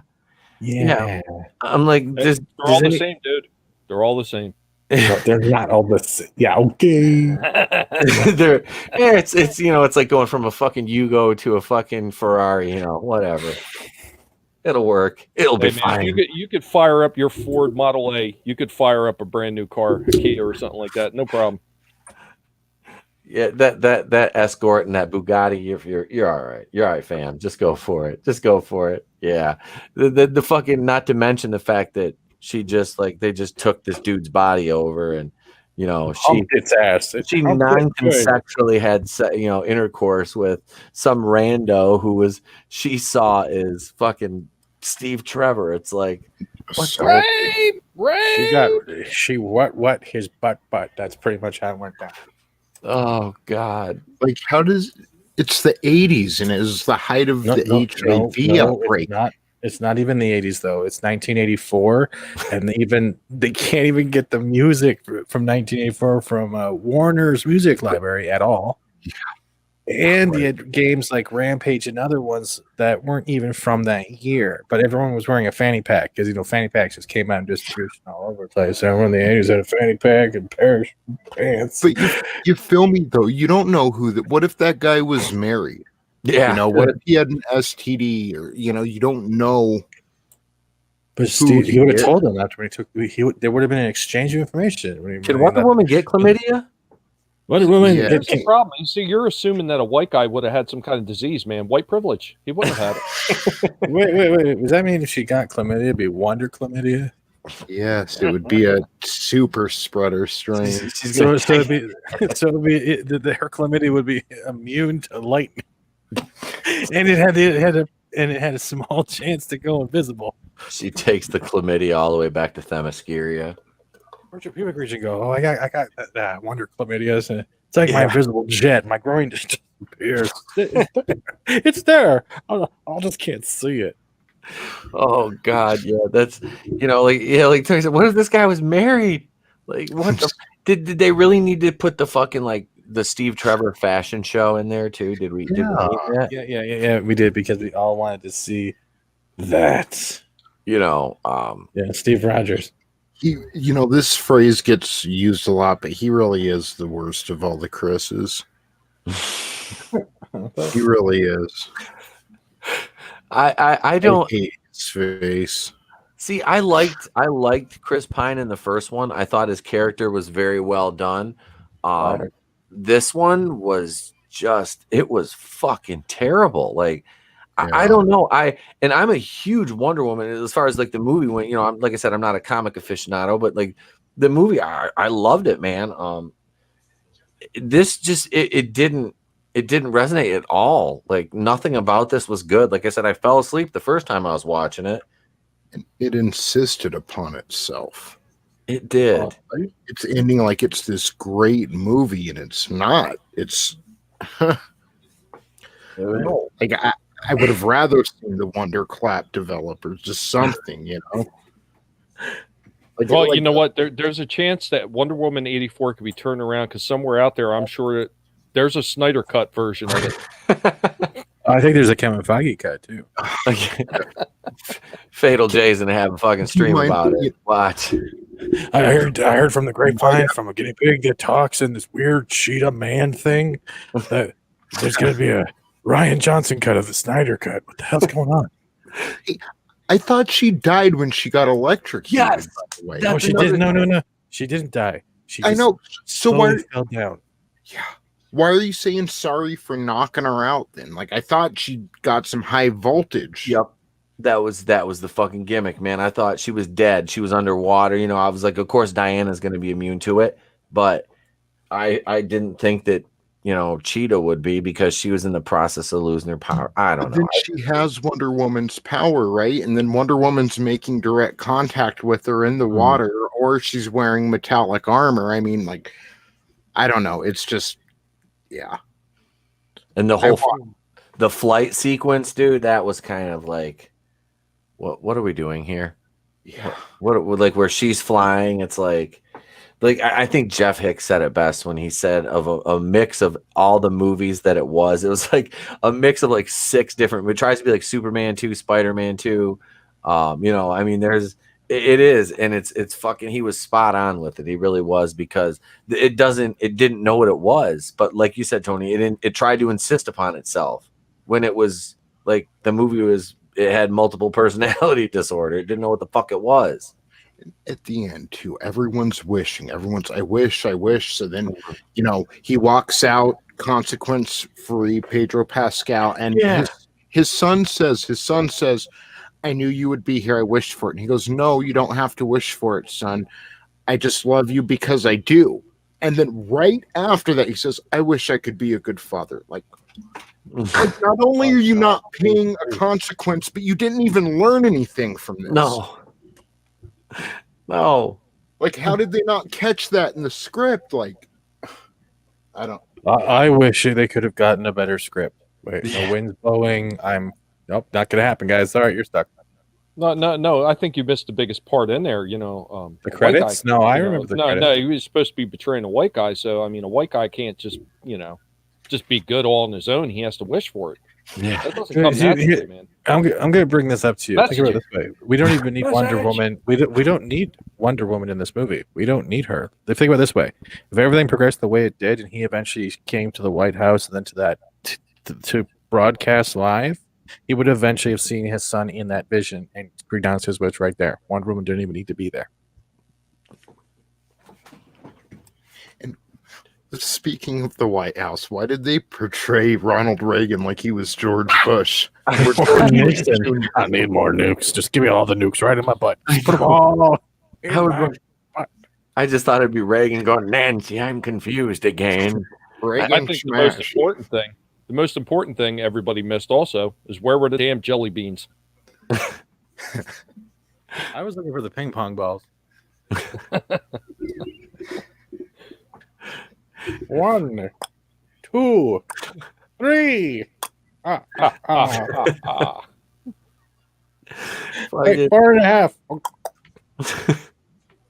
Yeah, what the goddamn whole Pascal, his villain. Yeah, like you said, Tony, there was no consequences for his actions at the end of the movie. Like nothing happened to him. He almost destroyed the entire world. And I was kind of thinking that, I'm like, so did everybody just forget what this motherfucker did? Like, I think when they announce the wish, it reverts everything back to how it was before. So maybe it's like some kind of MIB device. Either that, or they just hope no one would notice. Yeah. That was horrible. I was just like, whoa, wait. They needed a narrator. They needed a narrator going, and after they renounced his wish and then wished to be a better dad and ruined the whole end of the story, everyone forgot what happened. I would have done it like this. Yeah. And after this crazy ass cracker gave his wishes back and found his Asian baby boy again, which inexplicably they never explained how he had an Asian son named Alistair, and he was supposed to be Donald Trump, but he still spoke with a Latina accent.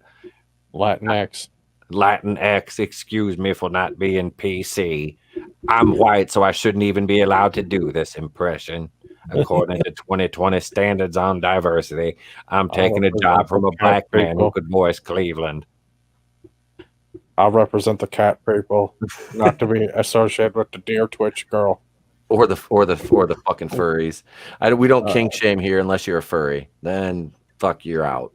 I only wear fur on the inside. You want to know a note that, because I was going to do a Wonder Woman review and ended up not, but a note that I had written down that I had noticed while watching at the time, like when Kristen Wiig was first starting to develop, not first, but when she first started kind of turning heel. A lot of the traits that were making her heel were a lot of the traits that Captain Marvel had, that they were glorifying in her movie. Like, and I don't know. I just found that a little ironic. If you go back and watch, like when they're catcalling her, and she takes it. She does more than steal a motorcycle. She beats the hell out of a guy. But I mean, it was almost like watching Captain Marvel. And even out of that scene, if you just see how she acts, she was acting a lot like Brie Larson, but portraying a villain, which I found interesting. They both have the same amount of range in their acting too. Ironically enough, Kristen Wiig is the range of a fucking board. So did you hear though, for Captain Marvel 2, the main enemy is going to be a pencil sharpener, because Brie Larson, the board of wood, it's going to be a dad on a baseball diamond. And that's the thing. It's not going to be made for you. Not for you. It's for us. So keep your long things away from it. But you better come see it, or you're sexist. She has a splitting headache. That is that Nina DaCosta that's doing Candyman is directing Catpan Mediocre, and too, and that movie, that's just gonna be a shit show. It is. And Marvel, like I said, man, and I love the MCU. Now it's just like like what? Would you like to say my MCU? Yeah, my MCU. But you got a fucking girl that weighs 110 pounds playing fucking She-Hulk. You know, the lady Thor is 105-pound Natalie Portman.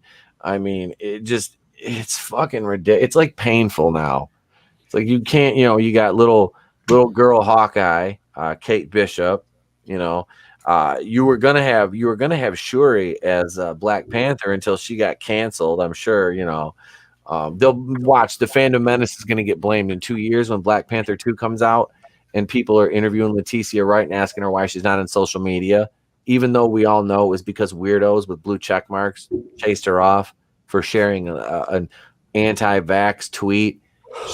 It's going to be the Fandom Menace's fault because we're racist and da when in fact you're not a racist. I thought we were all racist here. I thought this was like the racist coming together. I feel like every time I start a show, I have to say I'm Tepo Queen and I denounce white supremacy. This isn't episode 5, Power of the Racist. I haven't really heard you say it. Maybe if you could just say it like one more time. I mean it. Racist, or I denounce white supremacy. Yeah, I'm Tepo Queen of the Place to Be Reviews, and I denounce white supremacy. Moving right along with the conversation about white supremacy. How do you feel about racism? I had an idea for a game show. You know The Amazing Race, right?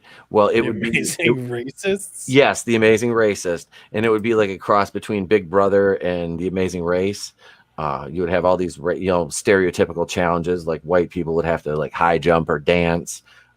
Or clap and fucking 4 white people would have to clap in rhythm. Successfully complete a drive-by sweatering. Things of the like. The Mexicans would have like pole vault and shit like that. Would have complaining. You'd have you'd have like my the old Jews would become that would be like it would be a Kvetch Somehow the Americans are in the lead right now with the amount of cheeseburgers eaten. I think we're going to give the gold stars and the insulin to them. I was going to say the insulin trophy would have to go to the Americans because we have the most diabetics per capita, I'm sure. I hate to do this. I do have to go. I appreciate the time on as the Cheetah Wonder Bra. And okay, well, we all understand you got to go use the litter box. It's okay. Yes, I'm going to go shit on some gerbils. All right, man. Thanks, brother. Thank you. You guys have a lovely. See you, man. Bye-bye. Care, bud. Peace. But we can just kind of wrap it up talking about Wonder Woman. Narratively, this movie was a mess. It took everything that the first one did and just undid it in spectacular fashion. it was nonsensical at times. Like that beginning sequence in Themyscira, the whole Amazon games thing, that drug on way too fucking long. I did like the Linda Carter mid credit scene.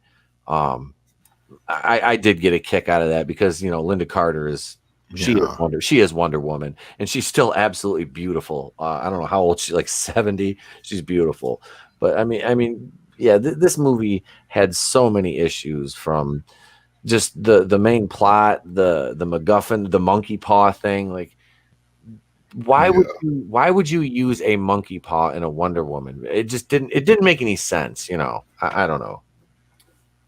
Yeah, and the few parts that they actually had in there that were like semi-enjoyable, a few of the action scenes, it just wasn't enough to save this thing from itself. No. That beginning mall fight scene was like it reminded me of like a Nissan van commercial where the mom's going to pick her kids up and has a daydream. It was so bad. Yeah. But I mean, this is the difference between the original Wonder Woman, which she added her own flavor too, but the basic story of Wonder Woman and Ares was source material. Compared to this. I mean, we're talking about it was made up of different movies, and I kind of said this earlier. Kristen Wiig was Michelle Pfeiffer in Batman 2 for her first few scenes of that movie, except and I mean, just seeing her entire arc kind of unraveled for me in the first few seconds of her first scene, which is just bad writing. And I was thinking, then maybe I'm being too harsh, but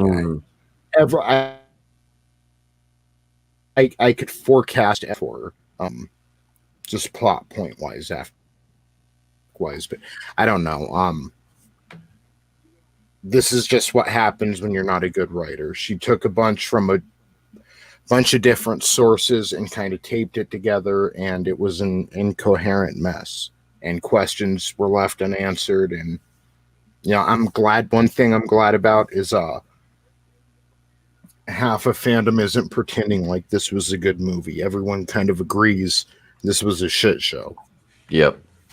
Yeah, that's really, I haven't seen too many defenders, you know what I mean, that are digging in and planting their flag and dying on the hill of Wonder Woman 84. When this is the problem with Patty Jenkins writing, because she wrote this too, I believe, didn't she? Yeah, her and Jeff Johns. Yeah, I have my issues with Jeff Johns. Maybe people would be a little bit more accepting of it if they just did a little bit of changing with the title. And instead of Wonder Woman 1984, they had Wonder Woman .1984. Because it's only .1984 actually Wonder Woman. So maybe people will be a little bit more accepting then. I don't know what she was trying to do with this. I really don't. I wish I did. And it kind of made me laugh the way they fast tracked the third one now. They were talking about, Wonder Woman 3 is already going into production. It's like, holy shit. No, I thought this was supposed to be like the Amazon spinoff. But why are you fast tracking this when this movie's not I'm doubting it's making a ton of money. I mean, it dropped off, what was it, like 92% overseas this weekend or some shit. So this is not making a ton of money. I don't see the economic upside to a trilogy. Ethan had mentioned, just from his experience in the industry, that what probably happened was Patty Jenkins wasn't happy about the release schedule, and it kept getting pushed. Like, this was obviously a summer movie. They're flying through the fireworks, and I mean, it was supposed to be a summer movie. It kept getting pushed back, and then they just released it on HBO Max. So fast tracking Wonder Woman 3 is kind of their way of making up to Patty Jenkins, who they probably ticked off a little bit. Yeah. But, seeing what she did with this one kind of makes me nervous about that Rogue Squadron. Or is it Squadrons or Rogues? Is it Rogue Squadron? That one of the, Rogue Squadron. That's the Star Wars movie that they announced. Now, that's the one that she's supposedly doing, which, they're probably not going off of, who knows what they're basing that off of, if it's all original. from her mind. I don't have any faith in it now, you know. But who knows if that's ever going to come to fruition too. I mean, I guarantee you half of those fucking shows that they announced for both Star Wars and Marvel will never see the light of day. They'll never make it out of pre-production. So right now they're just throwing shit at the wall to see what sticks and gets the most buzz on social media and YouTube and hits their algorithms, because that's what show they'll make, you know. That's just what I see happening from it, though. Here it is. MovieWeb reported earlier today, Chris Pine knows Rogue Squadron story. Will he lead Patty Jenkins' Star Wars movie? Really? Yeah. So, I mean, at least there's source material for Rogue Squadron, but, you know, maybe Chris Pine in the Star Wars universe. And he was already Kirk, right? So yeah, he was Kirk in the JJ Trek movies, which are another. Like I said, I have never watched them, but all the people that I deal with that know Star Trek say that those are abominations. I've seen the older Star Trek movies. I've never seen any of the JJ ones though. So the older ones are cool. I like Captain Kirk, man. I watched one episode of Star Trek Discovery and knew that was enough of that. Holy shit! Oh. Yeah, you talk about wood. I actually had a problem getting through Voyager. Like, I've never completed that series. I could not stand it. I tried. I really tried. Mm-hmm. I had a lot of people, oh, it's not as bad as you think it is. And I suffered through it, I feel. Like, I watched Deep Space Nine. I love Deep Space Nine, and that's like a slow burn start. Mm-hmm. Next Generation and the original, there's no need even to mention that because they were fine the way they were. When that came to like Enterprise, I even liked Enterprise. Okay, minus not having Star Trek originally in the title, and everybody complains about that opening track. I thought the stories in most of the episodes were pretty good. Now it was like the first 2 years it was decent, and then like that third season it just kind of like started dropping off a bit. But even that I thought was pretty damn enjoyable. But Voyager, nah. Discovery, I had no interest in it whatsoever. The minute I seen the design that they had for the Klingons, I was like, nope. Discovery was bad. Like I said, I watched the CBS All Access put the season 2 premiere on YouTube for free, and I watched it because I'd watched Gary's reviews of it and shit. And I was like, man, this show's got. And I watched one episode. I'm like, oh my god, it's just like Doctor Who. Like I watched 2 or 3 of the Jodie Whittaker episodes, and it's like, oh, that's fucking not even, and I don't even know shit about Doctor Who. And I was like, it's just bad. Like she's not good. Not Kelly Chow, definitely. I would say that Voyager's better than Discovery. And you know what? At least I could actually suffer through Voyager. There's no way. I would be deathly ill if I tried to watch Discovery. Yeah, if you're any kind of Star Trek, actually like Star Trek fan, yeah, watching Discovery just makes you violently ill because it's such a bastardization of everything that show stood for. That universe is. No, see, I could never watch it because I would be suffering badly, and then the animal rights activists would come after me because I'm injuring a guinea pig, and I can't have that. No, it's not good. I was reading an article and they were talking about they felt that Wonder Woman was a success and that it broke records and exceeded their expectations. I guess that bar was set pretty low. Shit. Apparently. I mean, damn. This is probably like the worst DC movie since Justice League, which and I'm looking forward to the Snyder cut. I am, I like Ben Affleck as Batman. I do. I think he's a good Batman. I don't like fucking Ezra Miller as the Flash. I think he's a little bitch. I can't stand Ezra Miller. He's a little fruit booty motherfucker. He is. He's just a weird little fucking dress wearing man. Maybe he can hook up with Harry Styles. I mean, they both like to wear dresses. I think if they're into that thing, not that there's anything wrong with that. What we need is for Heath Ledger to come back to life, snap a broomstick in half, throw a piece at Shia LaBeouf and Ezra Miller. Last just man be standing. Like, I don't even want none of y'all on my crew, but just do your thing. You're both just the worst kind of people there is. Like just bad, just rotten to your core. Oh shit. On that note, I think we'll take it home here. A little bit longer than usual, but that's all right. Tonight was fun. I'd like to thank Fat Steven Seagal for coming on. He's departed. And Tommy and the Guinea Pig Collective, brother, thank you, man, for coming on. I appreciate it. Oh, I appreciate it. Thanks for having me on. It's a pleasure talking with you guys. Absolutely. And you can find me over at Tommy and the Guinea Pig Collective, where I'm usually nibbling off toes and talking about old toys and old movies and all that stuff from the past that I really like. You can swing on by and do that and get assimilated into the Guinea Pig Collective. And remember, never let anybody tell you what you can and can't say, what you should or shouldn't watch, because your silence gives consent. Thank you, sir. Thank you. And last but not least, my co-host, Mr. Tony ToneDef of the Clown World Review. Man, I didn't even write a good ending or think of anything good for tonight. So I do got a lot of content since our last live stream. I've uploaded quite a few videos over at the Clown World Review. Zelda, the animated series, we got episode 4 up. I've got a couple Pablo Hidalgo. If you missed the He-Man and She-Ra Yuletide sacrifice, again, if you love Christmas and you hate kids, this video is for you. So come by. It's the Clown World Review.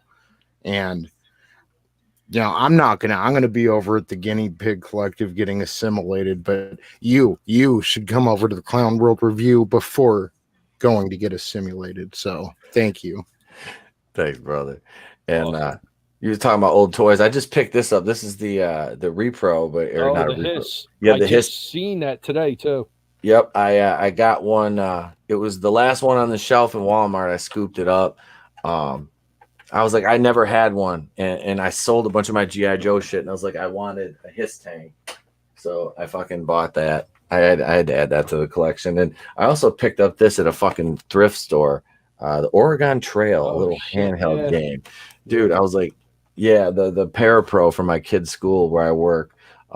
She texted me, she's like, check this out.